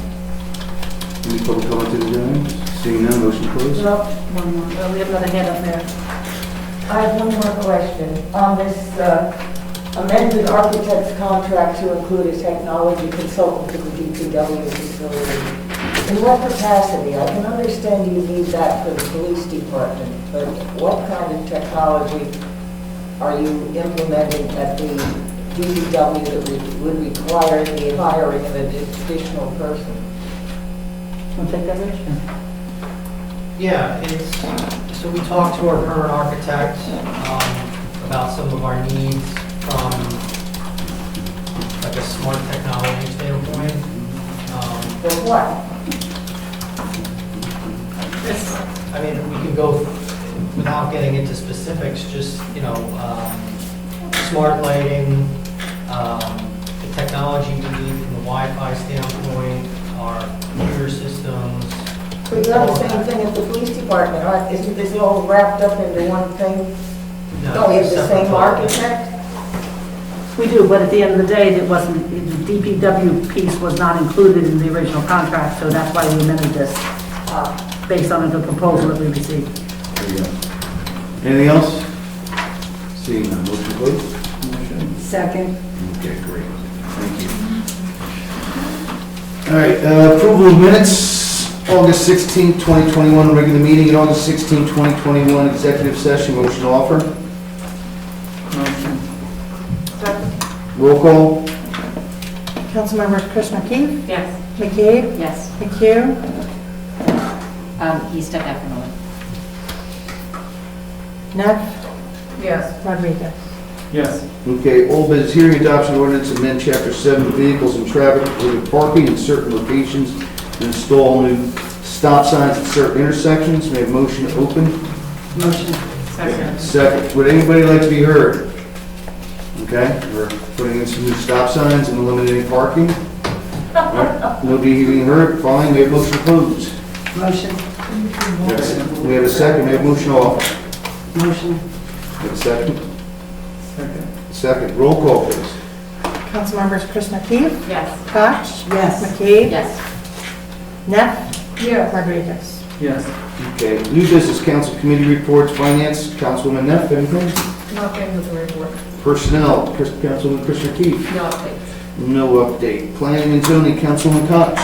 Our next planning board meeting is next Tuesday on the 21st. The next zoning board meeting will be on October 7th. I do not have an agenda yet for either of those two meetings. And for Parks and Recreation, the Halloween parade will take place Sunday, October 24th at 3:30 p.m. It'll start from Sportsman's Field. And prior to that, the Halloween egg hunt will take place the same day at Sportsman's Field. And it will terminate at the firehouse, as it has in previous years. And that is it. Very good. Councilman Hughes, after a moment, you want to talk about facilities? Progress.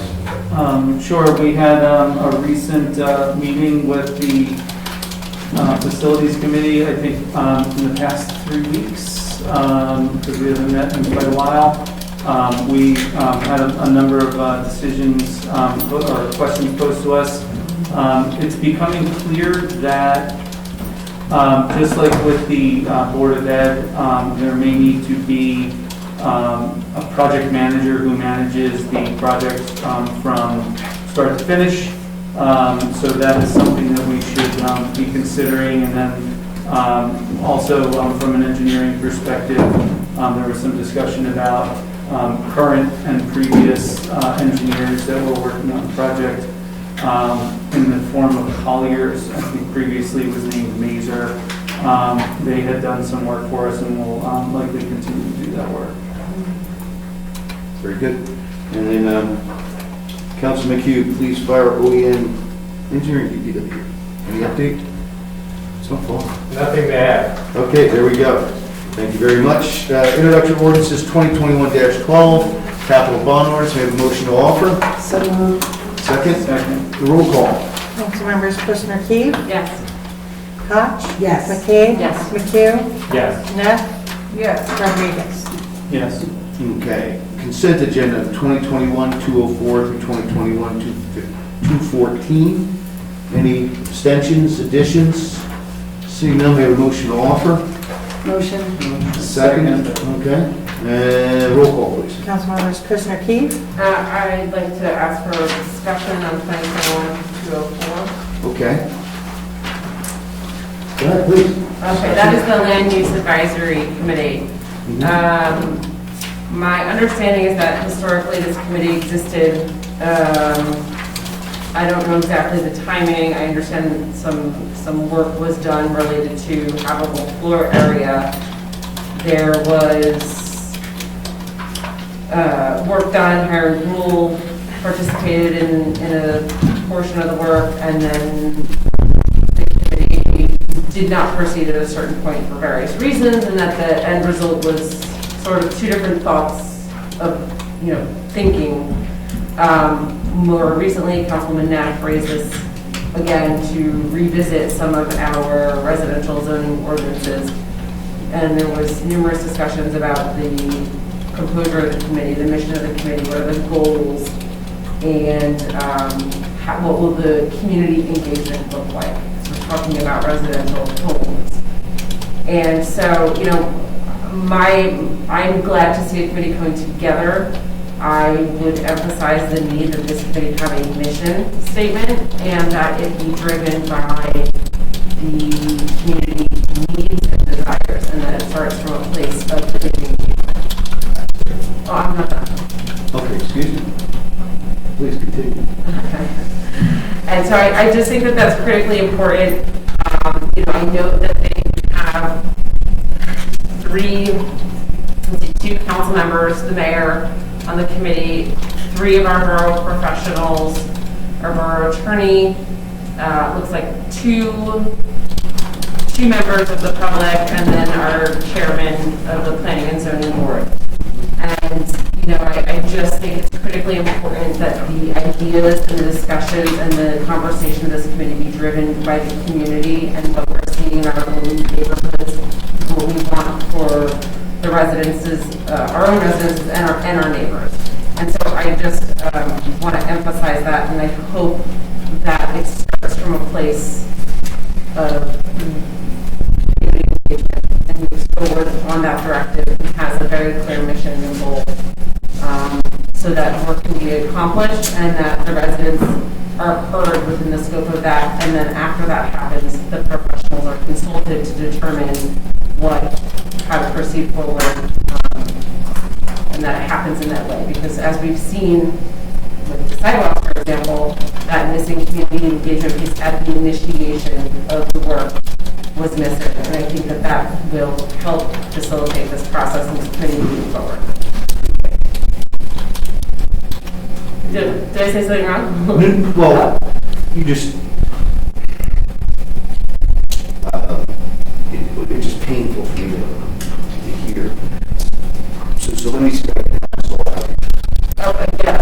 Tell me what's painful about that. Well, so decades ago, the borough looking to prevent the McMansions gave up power to Florida. Okay?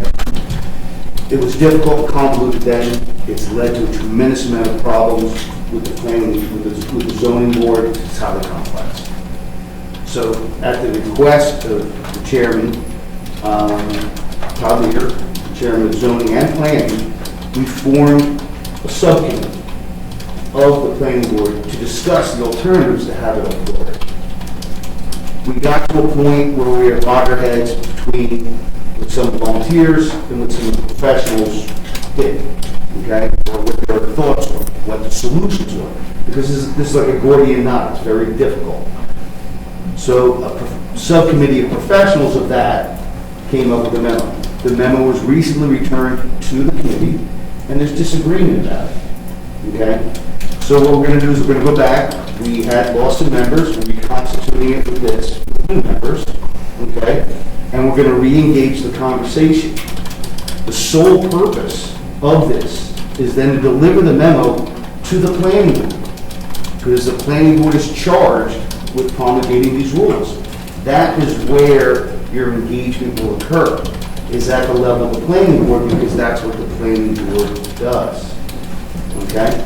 So that's why I understand, where you want to go and what you want to do with it, but the idea of a subcommittee is to get the really nitty-gritty work done, so then they can have a large discussion in public, at published meetings, okay, underneath the guise of that's the difference between having a small committee of professionals and volunteers to come up with certain recommendations that then get discussed in public. But how do you even know what the community wants to make recommendations about if you don't start there? And I understand, I've had many conversations with Mr. Leader and Councilwoman Neff and others in our community, and they don't want a reinvention of the old committee. What people want is to say, what are the issues? What are we seeing? I'm seeing the property being graded up. I'm seeing houses too big. I'm seeing garages too close to the property line. This is what I'm seeing in my neighborhood, and I don't like it.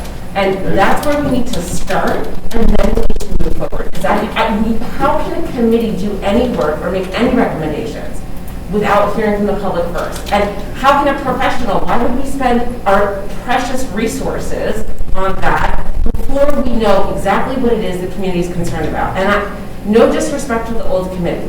I'm very happy for the work that they've done, and I'm glad that there are two divergent views here and thoughts on how to proceed with this. But my understanding is that the one proposes substantially larger homes, and then the other proposes ways that we can create homes that are easy for residents to understand, and we can proceed forward. I don't know what this committee is going to do. Okay, Yeah. yes, sir. I just think it's the- important that we have a mission and a goal that this committee's working toward, and that's where we start. I agree with you, but I can tell you the committee is very much aware of everything you've mentioned and more.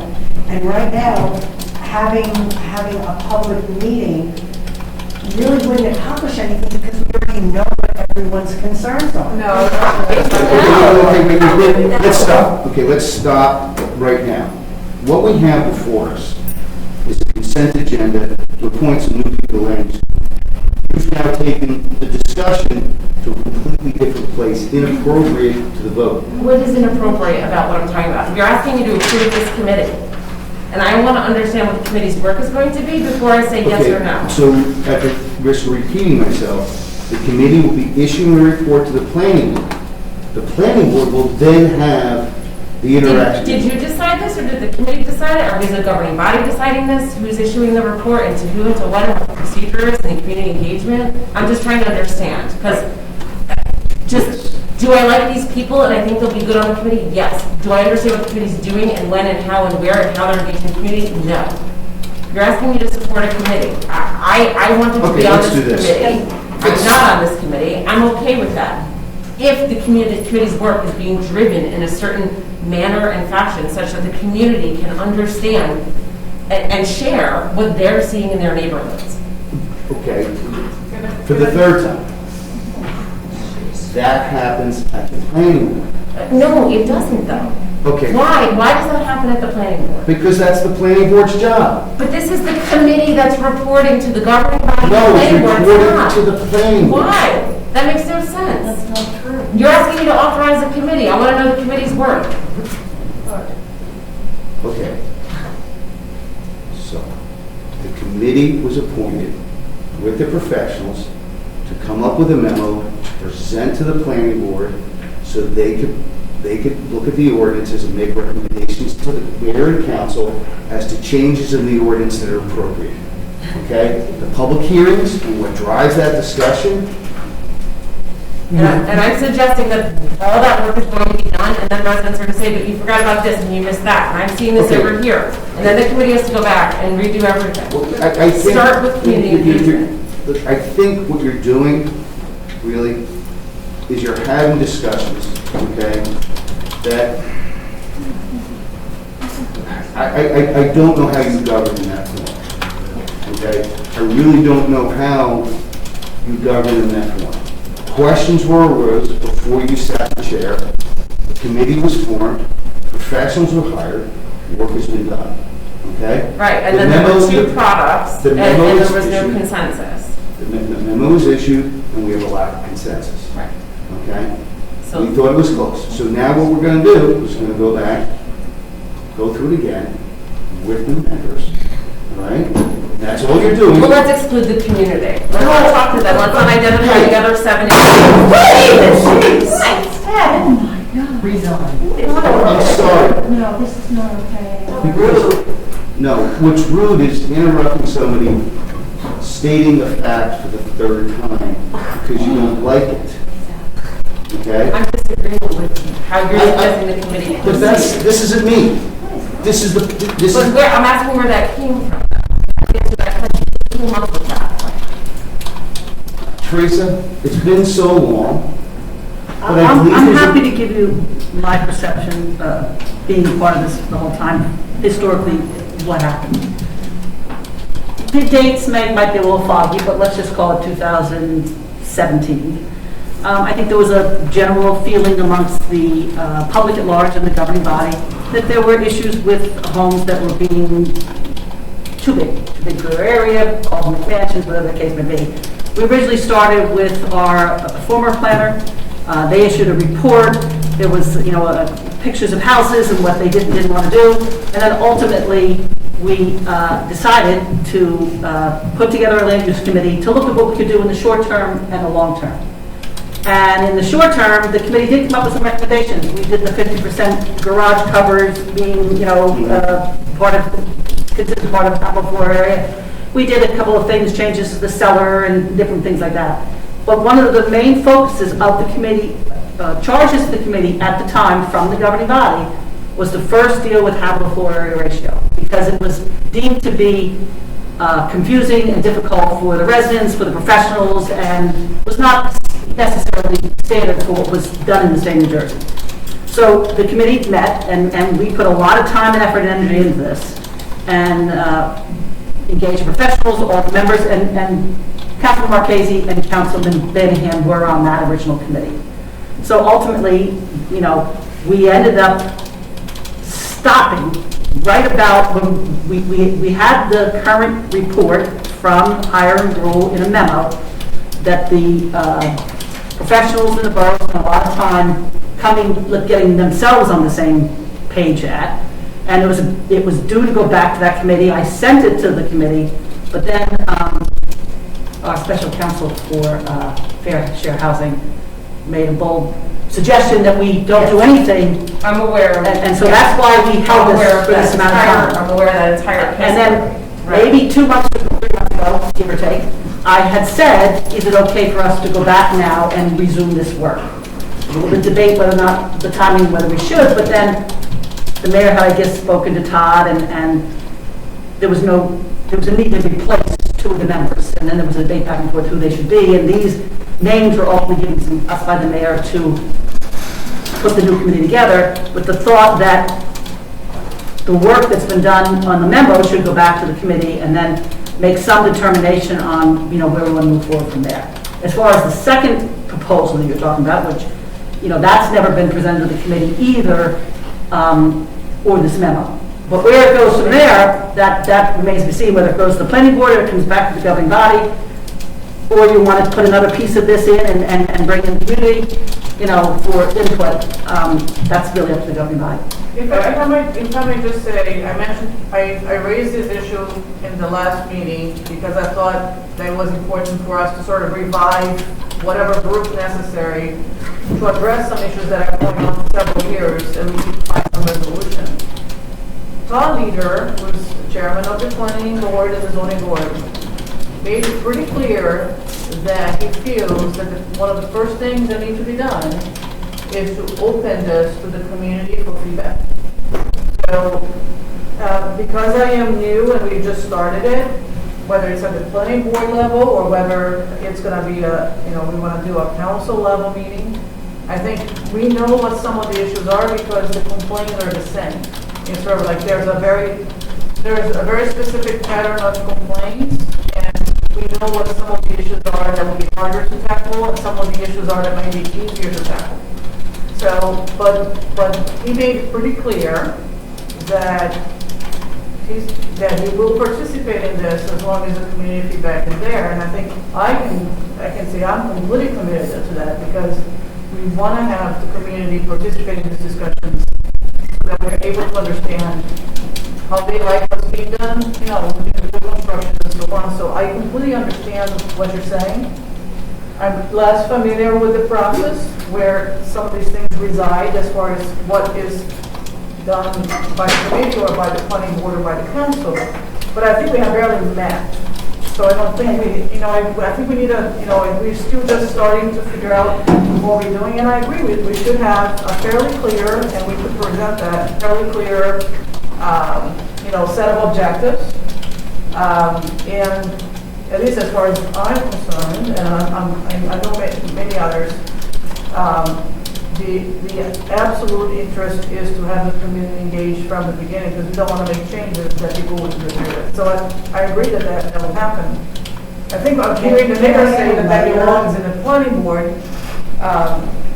There's a layer, and you were on the zoning board, so you know this, that there's a confusion sometimes on the interpretation of the ordinances. Exactly. And that was another component part of why we went back to start looking at some of these ordinances, the standards and codes, because not only was it difficult for the community and the developers, but it was difficult for the people who had to approve a variance for those particular items. Right. So there's a lot of layers to this. There is, and there's, I think in some cases you can interpret the same ordinance in different ways. And we have problems with that between the zoning board and our construction department, and I think that has come up in zoning board meetings.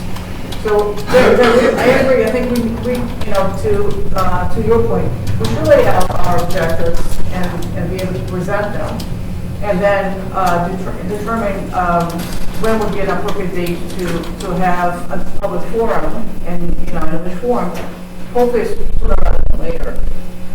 But at least from my perspective, I hope that we are able to both have the public involved, but at the same time, be able to tackle at least some of the, issues that we feel that can really be dealt with in the shorter term. Like, I would hate to see this go on another couple of years, so that we need to find some resolution.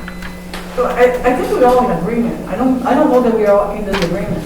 We're all in agreement. Okay, so the discussion has gone on. So let's do this.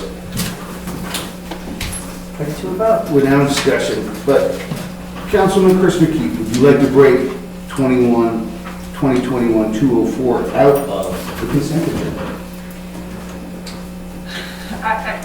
Again, I support the committee. I think it's important work that needs to be done. Okay. I just wanted to express my overarching concern that it would be proceeding in a different fashion, and I feel reassured by Councilwoman Knapp and Councilwoman Koch that it will proceed in a way that the community is engaged, and I would really hope that a meeting with public engagement happens at the outset, and if that will be the work and the committee will have that process, I can support it. And it might need to get a set of meetings. Fine. So, Can we proceed with the vote now? We can proceed. We can proceed with vote. And I truly appreciate you leaving me out of that conversation with people who said we're going to have community engagement after I said we're going to have community engagement 3 times. Roll call, please. Councilmembers Chris McKee, Yes. Koch, Yes. McKee, Yes. McHugh, Yes. Neff, yeah. Rodriguez. Yes. Okay, department reports, 2021 municipal court, and then August 2021 municipal clerk, dog report, tax collector, budget status. Motion to accept? Motion. Second. All in favor? Aye. Okay, good to Borough. Motion open. Motion. Second. Ruth Blazen. I think you misspoke when you said that the planning or zoning board makes the rules. They don't. Councilwoman Koch, you know, because you go and represent at these meetings, that indeed, the reason that people come before these boards is for variances because it's not according to the rules. It's different. And I've sat for hours while lawyers and applicants have sat and justified what they wanted to do with their property and why they desperately needed to do it. And Todd has said so often, we only enforce what the council does. They don't make the rules. They have to adapt the rules to the particular instance or variance that is sought. So as I've been saying for at least the last 2 council meetings, you guys have got to sit down and go through the ordinances and see which ones don't apply anymore. And help out the zoning and planning boards, because they're really stymied when they have to sit and turn somebody down for something that's perfectly reasonable. Thank you. Thank you. And that thank you for the correction. That's true. We create the rules, but looking at the planning board really to have a public engagement. So thank you. Anything else? Sherry D'Angelo. Please. Sherry D'Angelo, 36 Ants Road. I just had a question. I heard Chris mention about the project manager, and I think you said it was for the DPW project that you were looking into getting one for. And the police department. And the police department.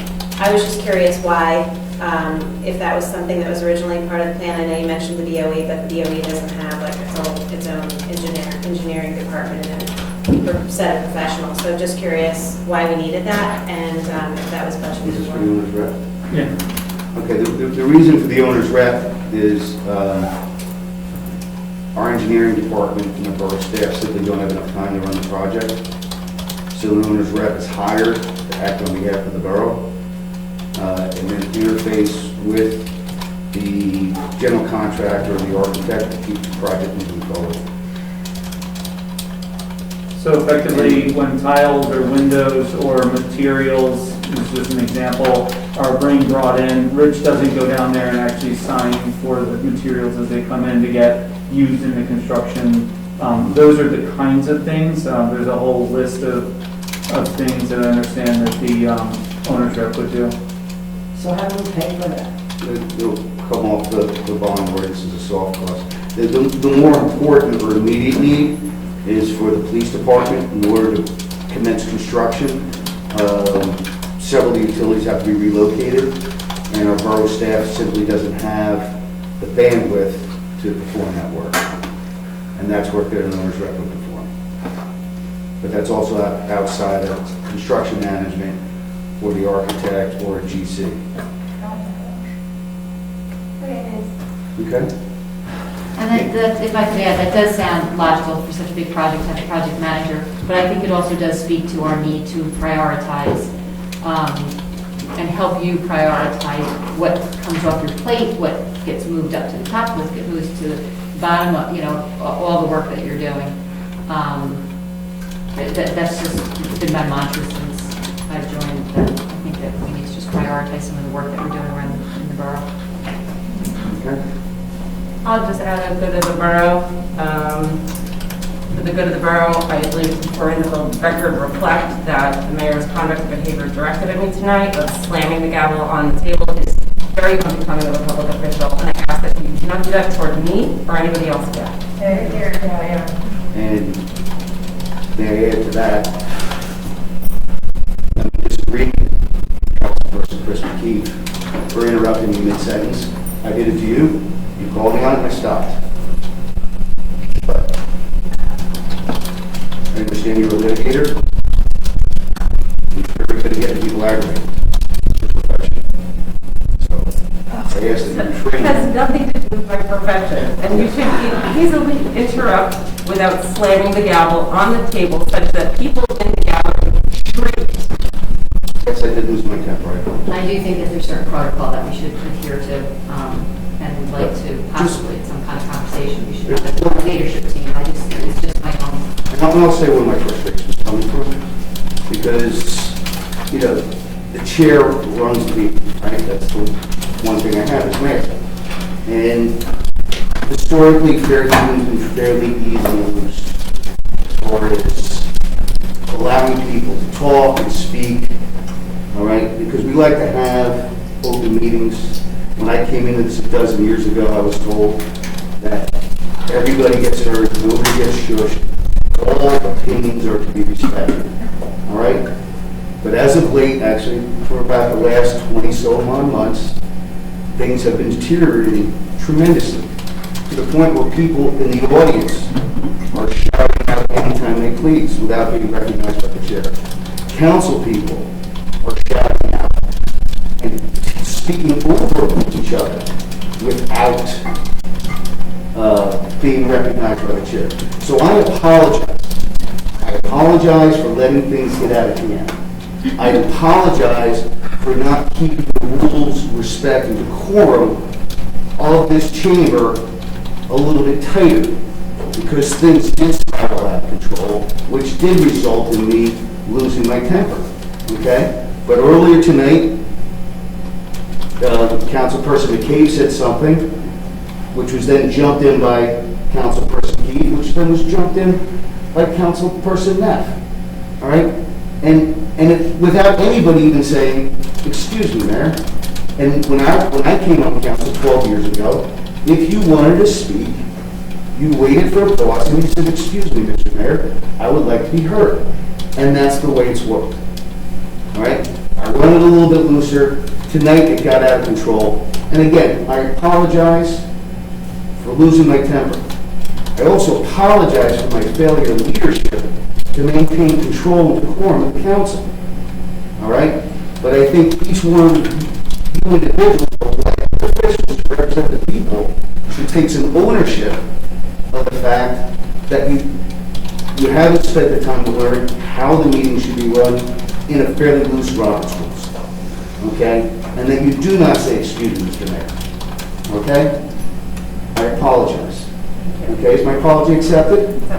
Okay, do you think we can actually behave in a proper manner going forward? Yeah? Thank you. Is there any other good of the borough?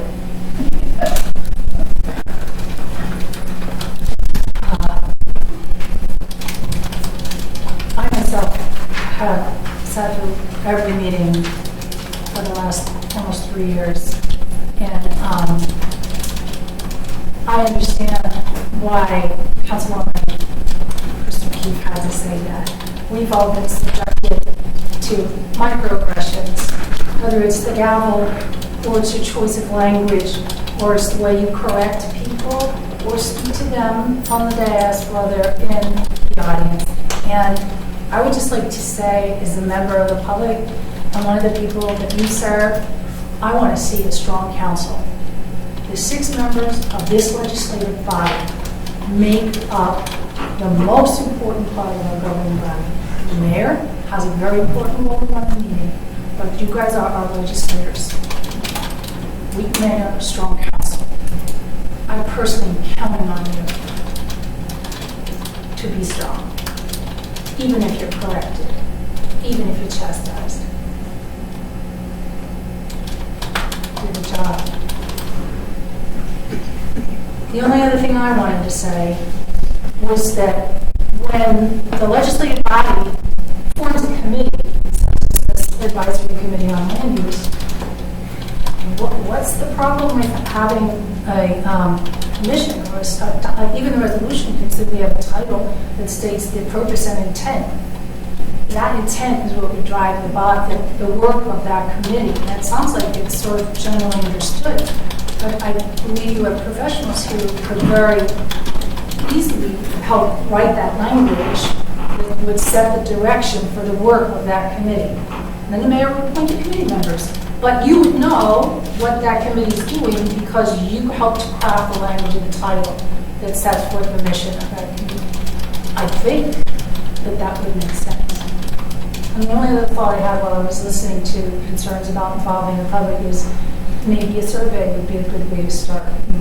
If you know people at home in their kitchens talking about the house down the street, or your around the corner who's got an issue with their new neighbor, or some house that just went up, maybe they'd reply to a survey. I know that Teresa, that's an extra burden on their office, but for something that's important, perhaps that would be a good way to solicit some input. Sometimes you need the right mechanism to get that first initial input. That's a suggestion. No idea if it was really good. Thank you for the opportunity. I'll be circulated to the governing body, but if you recall when we had the restaurant committee, we did send out a survey, and it was not just to restaurants. We did include any number of questions that, to your point, were about houses and size of houses and things like that. So I'll make a point of sending that survey out again to the governing body, so you can take a look at it again, and I'll share it with the new committee also. Because there were, we made a point of not just, we didn't want it to be a narrow focused survey. We wanted to widen it out, and we did. So I'll share that again with the governing body in that committee. May I share an item? I'm wondering, and Teresa, we discussed this earlier, but since COVID, we have implemented the plastic bag ban, but Acme had backtracked, from, and has started doing, using the same old plastic bags as they had before, which are single-use plastic bags. And I've been approached by several residents asking, when are we going to ask Acme to essentially re-implement the plastic bag ban that had passed? Can we do something to speak with them, or how do you suggest that we approach this such that, I know that New Jersey is going to be implementing a plastic bag ban, but we've done it earlier. And Acme is in particular is very impactful as far as the number of plastic bags they hand out. Can we do something? Teresa, to tackle that now? I'm going to be honest with you, I have to go back and look. I believe that when we came all down with COVID and all of the executive orders that came through, there were certain ones that dealt with the fact that we put some on hold, and I believe we discussed it here. But as far as, I don't think there's an executive order now that wouldn't allow us to move forward with that, and certainly, to reach out to them and get them a copy of the ordinance, so I can certainly send a copy of the plastic bag ordinance to the management of the package. It would be great, and, see what response we get. I think that would be great if we could do that. And the only final item I would have was that Councilwoman McKay had asked that we come up with a date for an annual planning meeting. Do we have any thoughts on when that meeting might be on the calendar? And also, do we want to form a group among us? It doesn't have to be a lot of us, but to discuss how we're going to arrange and planning for the meeting, because I would be happy to help with that. But I don't even know if we have thought about when that might take place. Well, that's really up to the governing body, but I will also say that the timing is such, and I know you chair of finance, so you're aware of it, our 2021 bond ordinance, which really prioritizes capital spending, really should be, introduced, in October or, to be adopted prior to the end of the year.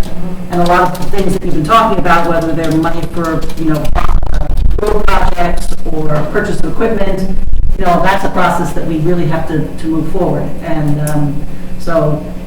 they can be on parallel tracks or dual tracks or the same track, but that bond ordinance, generally speaking, does help with your priorities, at least for what you're going to fund. And I never intended for that to be disrupted. I was thinking more top level. I thought it was just It's more strategic. what are the strategic priorities for the town next year or for the next 2 to 3 years, which, by the way, would tie nicely with the idea that the finance committee would like to have a 3-year plan. So that also would tie nicely. But it would not be intended to disrupt any of that, but like just to think through.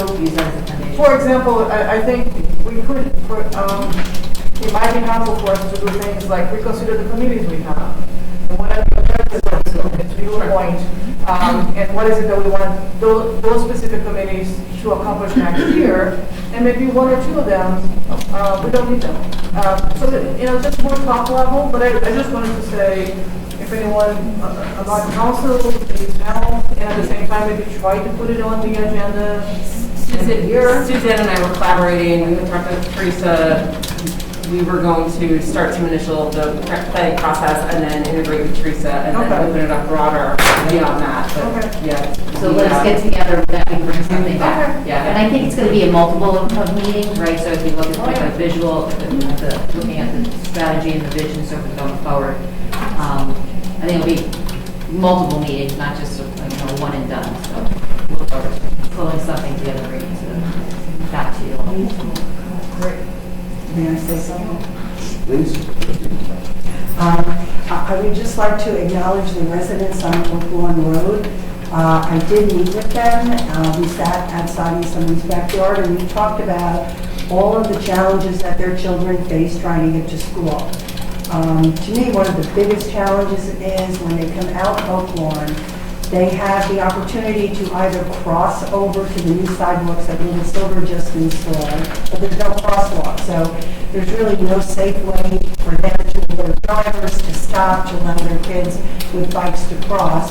And then once they're on the other side, they still have to come back to Harrison. So I find that to be really dangerous. Another option that they have is to go against bike traffic when they come out of Oak Lawn and take the immediate left, so they can travel east on, I believe, it's Harding Road, and to get to Harrison where there are sidewalks. So I know that they're getting together, they're starting to contact council members, so I just ask that you really listen to what they have to say. They have some very genuine concerns, because right now the only safe way their kids can get to Harrison is through somebody's backyard, and that's never really a good alternative. So please read what they have to say, and I would like to continue this discussion. And I just find it ironic that we're talking about eliminating sidewalks on Hance and the people on Oakland are begging for sidewalks. So maybe there's some way that we can find a fit to make everybody happy. Especially since we're talking about safe streets, right? Yes. That's the theme of this council, safe streets to school, and that just seems like a priority. In their, if I may, in their email to the council, they asked whether they could come in the next council Yes, they meeting. want to come. To talk about the issue. Should we place it on, consider placing that on the agenda, because it doesn't really seem like a worthwhile discussion, and it's come up more than once before. In the draft I think agenda- Teresa and we discussed the 2022 bond ordinance or 2021 spot on. In the draft that I sent out, you'll see, it's up to the governing body to determine what they want to fund in road projects is part of that ordinance. Generally speaking, we do capital projects of that magnitude as part of that. The governing body has traditionally, you either earmark a specific road, like we did on Hanson Cooney in a bond ordinance, and a specific amount, or we have what we would call annually looking at, you're going to put $500,000 towards roads and $200,000 towards drainage. And then you can, that's a more generic way to do it, and then you can subsequently decide how you want to spend that money and where you want to spend that money. And I have placeholders in that spreadsheet that I sent you, that the Finance Committee is copied on. I have everything we've done since 2016, and I have it through, certainly through 2023, and we're looking right now at 2021. And I have notes there and color coding, so I mean, we can certainly put that whole topic on the next agenda if we so desire. I thought the Finance Committee wanted to meet with department heads individually as part of that process, but maybe since you've seen the spreadsheet, you can track it from 16, 17, 18, 19. It's a little clearer now that we do have a multi-year plan. We've always had a multi-year plan, and it's really just a matter of deciding what you want to do for 2021. If you're going to put that on the agenda, I would put it in the larger sense of how it fits into your 2021 bond authorization. And I can share that spreadsheet with the full governing body if we so desire. And I know we had touched on this a little bit, and you had told me that I think we had 10 projects either in process or in queue, right? Yes, and I know those in the presentation the other day, too. Right. And while this particular pathway is not there, I'd really like my fellow council people to really give it some consideration and think about moving it up, because it is, all we're talking about is safety and pathways, and this is a very important pathway for these children. And one of the projects that is in queue is a micro project. And if you recall, they're the smaller, different projects we do around town. We don't have adequate funding for that right now, as we thought we would when we talked about it 8 months ago, because we prioritized, we put Willow Street in, and we took some of that funding for Willow Street. But you certainly can, as part of that micro projects, we talked about the Gentry and the Historic District, but you could certainly say we want to do the Gentry, the Historic District, and, Ridge Road. I mean, that's really what it comes down to, is what you have to fund the micro projects, and then which ones you actually want to do. So the only thing you have to decide is it going to go from Oakland to Harrison, or is it going to go from Prospect to Harrison? And that I think, to make a sidewalk in one direction for a small neighborhood, I think speaks like a pet project just for a few people.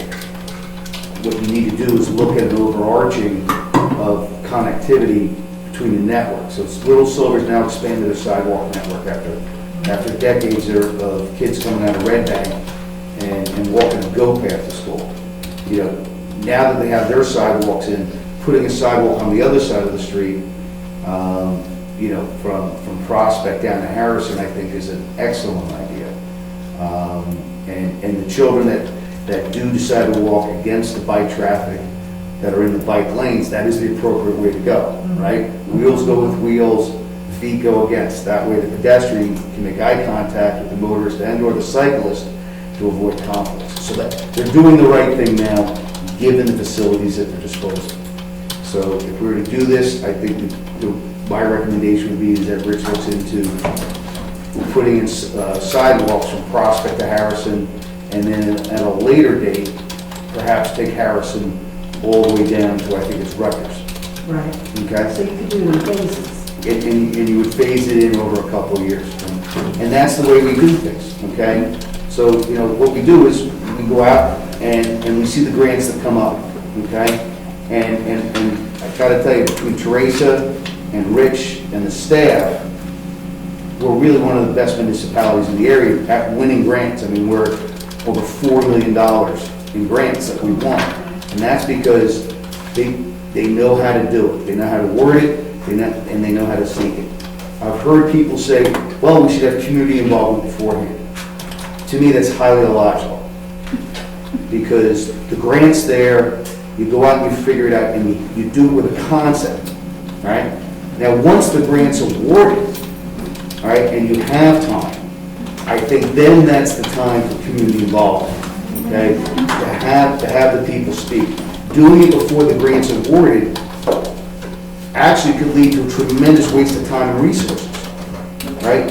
If you had the 4-hour meeting like we did for this project, prior to the awarding of the grant, and then you don't get the grant because it is, hit or miss, right? A lot of the grants is not a high probability. So I've heard a lot of talking tonight about having, community involvement, interaction prior to even going to get a grant. And I can tell you that that's really not workable in the real world. The real world is, you see the need, okay? The road's washing away, we have to do something. The grant comes up, you file with the concept of it, okay? The grant gets awarded. Then we can have all the interaction. Now, if we want to have all the overarching conversation where you bring the entire community in and discuss the priorities, okay, that's fine. That way, the engineer has maybe a little bit more community involvement in how he proceeds. But the other thing I have to, let everybody understand, small borough, we have a small staff, okay? And there's a tremendous amount of say, distractions to our staff. And right now, we're spread very thin. COVID makes it even worse. But this is how we efficiently deliver services to the community and not hit the tax base. I think we can accomplish everything that has been advocated for here, right? We could do that, but it would take a lot more staff. It might even take a new building, okay, to house the staff. So I hear a lot of things going on, and, based upon my experience, I think we need to be a little bit more cautious. I do believe having community feedback and input is very important. The question is, at what time in the process do you do that that's efficient for the expenditure of the taxpayer dollars? All right, with that, I'll say, is there any other good of the borough? I have just to add to something, please. Yes. So, for the example of Oak Lawn, clear as day that is something that we all seem to be agree upon. So to bring the community in is, to me, would be a nice to do. I'd love to hear from them, but that, to me, community service, that not needed. It should have been done. That's a great idea. Let's continue whatever we should for the safety of the children. But just my thinking about the grant, and again, all due respect, I don't have that knowledge that you all do about grants and process. But when you think about, and you don't have to spend hours teaching me this, but when you think about going through the grant process, if we went through to the community prior to going out for the grant, and we got the input, would that have saved some time in, not for this example, but does it save time in, do we even go for the grant, right? That's just what I'm just saying, like, I guess you could look at it both ways, right? Are we taking up too much time going for a grant does it even make sense that we should even be doing this project to go for the grant? So that's where I come to. Look, one of the things we're struggling with here is these projects, for a variety of reasons, from the application process to the bond ordinance process to everything I tried to explain the other night, succinctly, take place over a period of years. And we now have a governing body, many members of which were not here when we had public input or public discussion or a council discussion on the pocket parks or the Hanson-Cooney grant. I mean, I have, minutes here, highlighted every time we talked about these things. We always have a public hearing, we apply for an on the open space grant. None of this takes place, in the dark night. It all takes place in a public meeting. So the priorities were set.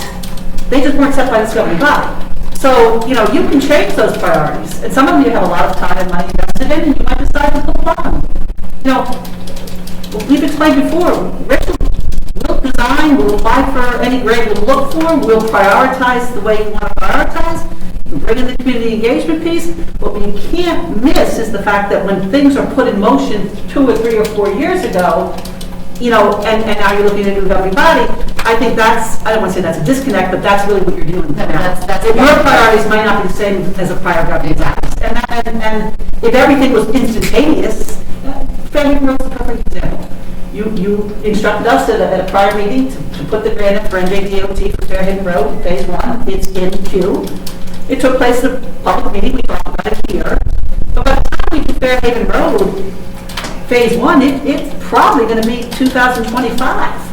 And the new governing body will say in 2025, hey, we don't want to do Fairhaven Road for phase 1. We'd rather do Camp Harvard. So that's part of what you're dealing with here is, like I said, I'm going to resend you the capital bond ordinance draft for 2021 with my notes, which I shared with the finance committee, but I'll share with the full governing body. I'm going to resend you our road projects with comments, so we went over before. What's in queue? What's on hold? Where are we? And then ultimately, you can shuffle that tech any way you want to. And the governing body, probably in 18, Rich, before the county paved Ridge Road, Rich Gordella did the entire estimate for putting in sidewalks on Ridge Road, and a prior governing body decided that they didn't want to allocate those funds to that area. They really wanted to allocate $1.4 million to the streetscape project that's going on, where they've already awarded for River Road. They were trying to limit what they were spending in total, and they prioritized that project over the one on Ridge Road. That's really what you're dealing with here. Yeah. So it's really a matter of whether we have 2 or 3 strategic planning meetings, community engagement. This community engagement, let's face it, I told you before, it's much more important in these day and age. People expect us to go out to them, as opposed to people coming to a public meeting and coming to us or participating in that. Every day I get emails from companies that now are professionally doing community engagement for governing bodies. Greg will tell you the exact same thing. And was that even thought about 3 or 4 years ago? No, those companies didn't even exist. So, you're really kind of a paradigm shift for how we're doing things. Sure. And we're fine with that. It's just a matter of, allocating those resources and maybe readjusting some resources. And like you said, maybe you slow down your priorities a little bit because, the workload here in Fairhaven it's extensive. I know, see how hard you guys work. Okay. Any other good in the borough? If I may, Mayor, maybe just recognize, since we're talking about the safe streets, we finally got our award for safe streets. Nice. I want to thank the green team, especially Kelly Flanagan, and particularly in this case, Jenny Foster kind of took the lead on this and coordinated with police department, thank you, Chief, and Patrolman Kessner and Waltz for helping us fill out that information that we needed. But I think really we all will probably agree that it's nice to get this award, but it's more of like an accountability award. I think we need to hold ourselves accountable. We know that there's a lot more improvement we can do to keep our streets safe. It's nice to be recognized, but I was thinking the job definitely not done. That's to keep us moving forward. And that's it. Sure. All right. Anything in the borough? Seeing none, motion to close. Motion. Second. Okay, we will be going to executive session. Action will not be taken. Thank you all for coming.